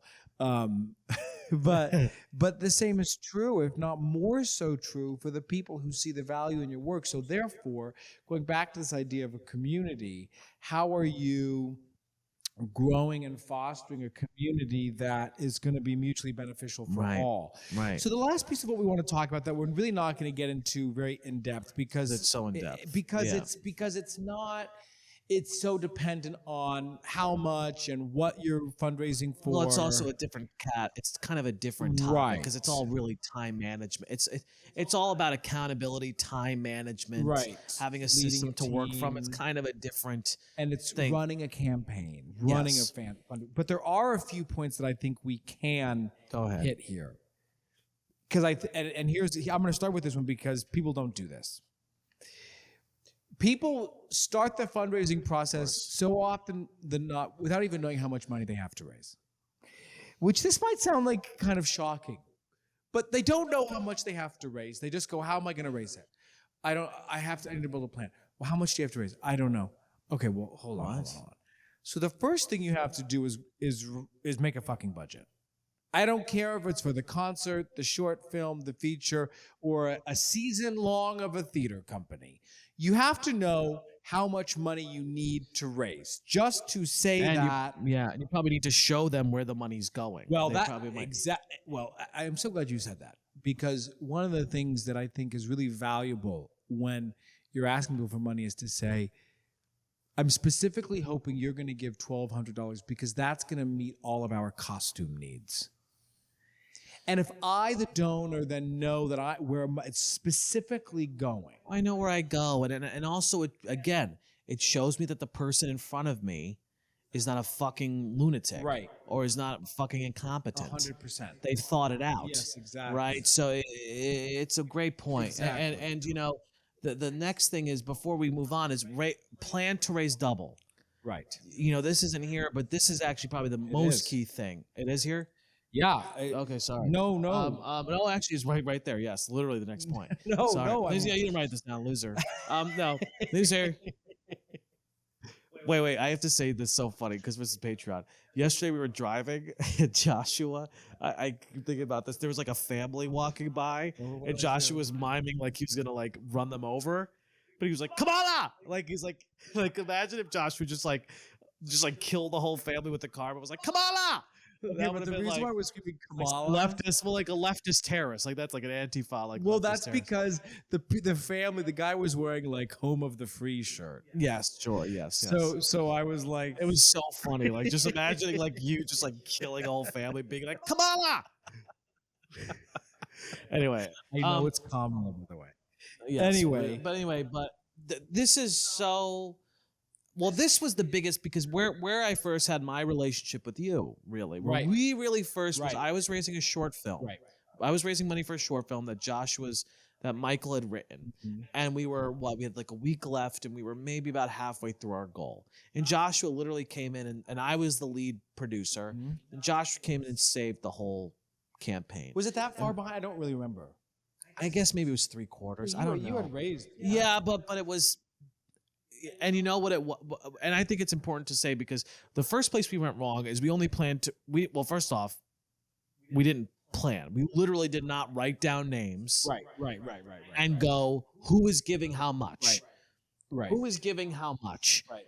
And so that was the first mistake we made. And like I said, I think if you're raising any money, you better write down all the names and all the amounts. Right. And you should. And if you need to raise $20,000, you should have names and amounts that add up to $40,000. Because just to be super clear here, what I like is because there's two big points you're bringing up.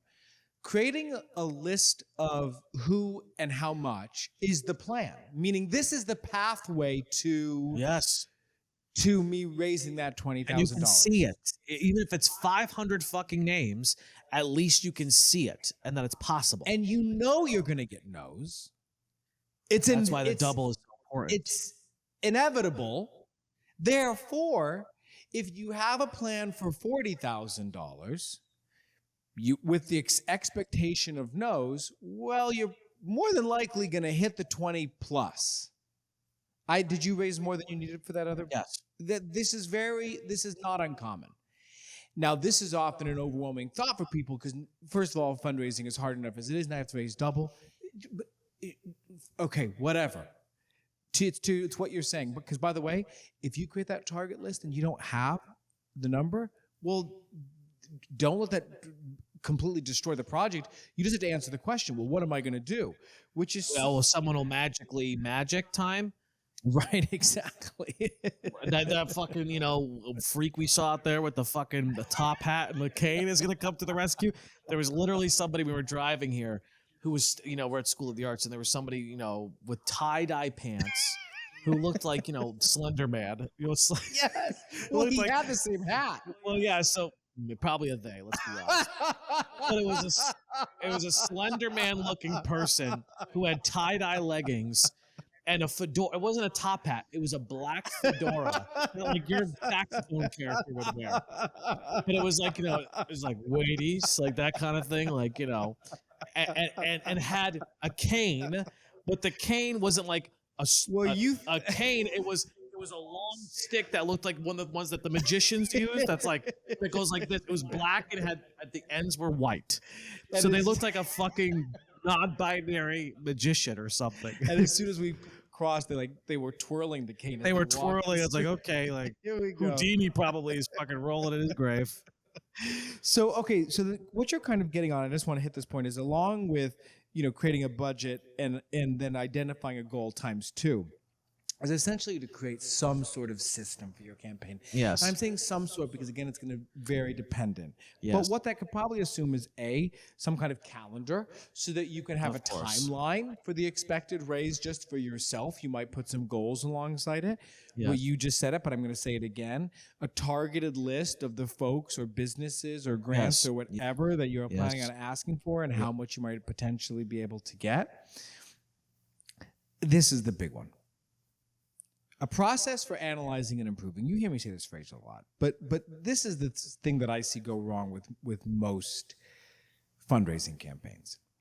Basically, they say, okay, here's my targeted list, and I sent out my one email, and I posted on my story 6 times, and I've only raised $132.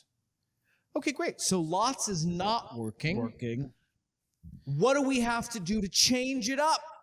Exactly. But people, they're like, oh. They don't go, I might need to shift gears. I may need to completely change based off of the feedback I'm getting. What we well, did do you with want to your raise? campaign. That's what happened. Well, the big problem remember, I'll say the name. Yes. I remember the big one was energizing who had the money. Well, and the reason why this is important is because I think, now I'm getting tired. But, but the one thing, no. But the one thing I want to say about that was really helpful, that really what you came in and did, because I think this is going to get to the other points, is number one, I was being more on the people I was raising with. Right. So way more on them. Right. Way more, getting them to commit to a number, managing the team. Yeah. Is this number possible? If it is not, so that was the one big shift. Yep. And the other, which is exactly what that was, which is, hey, how much do you think feasibly with your contacts you can bring to the table? This much. Okay, so when do we want to get to this number by? Talking about with the deadline stuff. And the other thing that I thought that you did really well was that made it clear for me was we finally had a conversation about, as opposed to still banging our head against the wall and going, well, this was the plan. We were going to post every day on socials, and that's what we were going to do, and we were going to make asks, but that's the thing, is we weren't making enough asks. We were asking for big amounts, but we had to start asking for smaller amounts 100%. Too. Everybody did have to start asking for smaller amounts. And then, it's so yes, you have to, don't just stick to your plan because it's your plan when you're fundraising. Because if you're not on meeting your goals, this is an example where you don't stay the path. Right. This is an example where sometimes you do just need to stay on the path. Especially because there's likely a clear timeline by which you need the money. Exactly. So if you're $13,000 behind and you've got 2 days to go, well, we've got to really figure out, I need a few Hail Marys here. A random example, and I think actually you might have done this in that instance too, but one that is a good example, if a campaign is feeling sluggish and not moving along, can you find someone who will double gifts? So a pledge for, I will double the gift up to $5,000. And then you have some life. That's exactly what would happen. Is it? Yeah, that makes sense because it's something that goes, oh, okay, great. So now I've got to give, and it's another reason to do another push. Well, an announcing thing, and that's the other thing I just want to say in general. This is kind of a general point, but announcing things like that, right? Having announcements throughout the fundraising campaign, yes, of like a donor has come, yes, in, or now we're throwing this, now we're throwing this. How do you make it not just an ask, but you make it events? Yep. There are events happening. I don't quite know all the ways you can do this, but I think like throwing a party or announcing that there's a party, or announcing a Q&A or announcing a surprise donor or asking, we just received this grant as well. How can you layer announcements throughout and that's say, absolutely right. you know, So listen, this was of course a long one. It's 2 hours, It's a big topic, but the truth is, of course, is that like we said at the beginning of it, we take it seriously because we understand that we throw a lot of things out there, and I like that you were clarifying along the way to make sure that what we were saying was transparent and not meant to be. No, because the goal is not to be opaque. It's to tell you all, as clearly as we can. So, hope you enjoyed that. Comfort food performances. I know Mike's have to think about it. No, I know. Oh, okay, great. You kick us off. James Cagney Yeah. and Angels with Dirty Faces. Interesting. I've never seen. Oh, James it's my Cagney. favorite. Angels with Dirty Faces. Dirty Faces. It's the best one. It's the best one. To make a long, it's the best. Well, first off, just Yankee Doodle Dandy. He's incredible in that. Roaring 20s. I'm gonna watch a Cagney, I think, tonight for just because just prepping for this and like, of course. But like that movie is first off, that movie makes you sob at the end. Yeah. It's one of my mom's favorite movies, and it's just the ending is so touching. And it's such a good movie, and his performance. It's a gangster film, but his performance in it is just perfect. Okay. It's so good. Okay. Well, yeah, he was just a powerhouse. Oh no, talent. he was remarkable. He's remarkable. I've not seen Angels with Dirty Faces, and I'll watch it. Yeah. I might have even said this person before, so I'm just writing them down because I keep track of them now. So I'm sorry if I'm saying it again, but I've been reading a lot about her, and it's Vivian Vance. Vivian Vance was Ethel Mertz, and I Love Lucy, and Right. an actual great actor. And I've been reading a lot about Lucy and Tessie and Ethel and Fred, William Frawley recently, because I'm obsessed with the show. But Vivian Vance had a hard job to do. I don't know if you know this, but Lucy, she was about 30, 40 pounds lighter when she was cast, and Lucy made her gain weight. Oh, really? To be in the show, so Lucy would be the hot skinnier one. Yeah. But Vivian Vance Not the hot is one, amazing. excuse me. Yeah, the skinny one. Because we all know that has nothing to do with attractiveness. We love you. By the way, if you haven't yet to give a review, you've got to, right? You're our friends and allies. You've got to be the ones to give us a review. So go give us a review on Apple. Bye, friends. Thanks, guys. Hey, thanks for tuning in to this episode of Creative Risk. If you've enjoyed, please don't forget to like, subscribe here on YouTube, follow our channel, or follow us on your favorite podcast app. A quick review on Apple Podcasts, like we said, would mean the world to us. We read them all, as I said. And if you want to go deeper, join our Patreon community starting at just $5 a month for exclusive content, motivation, and a supportive community. Check out patreon.com/Creative Risk Podcast, and we'll see you next time.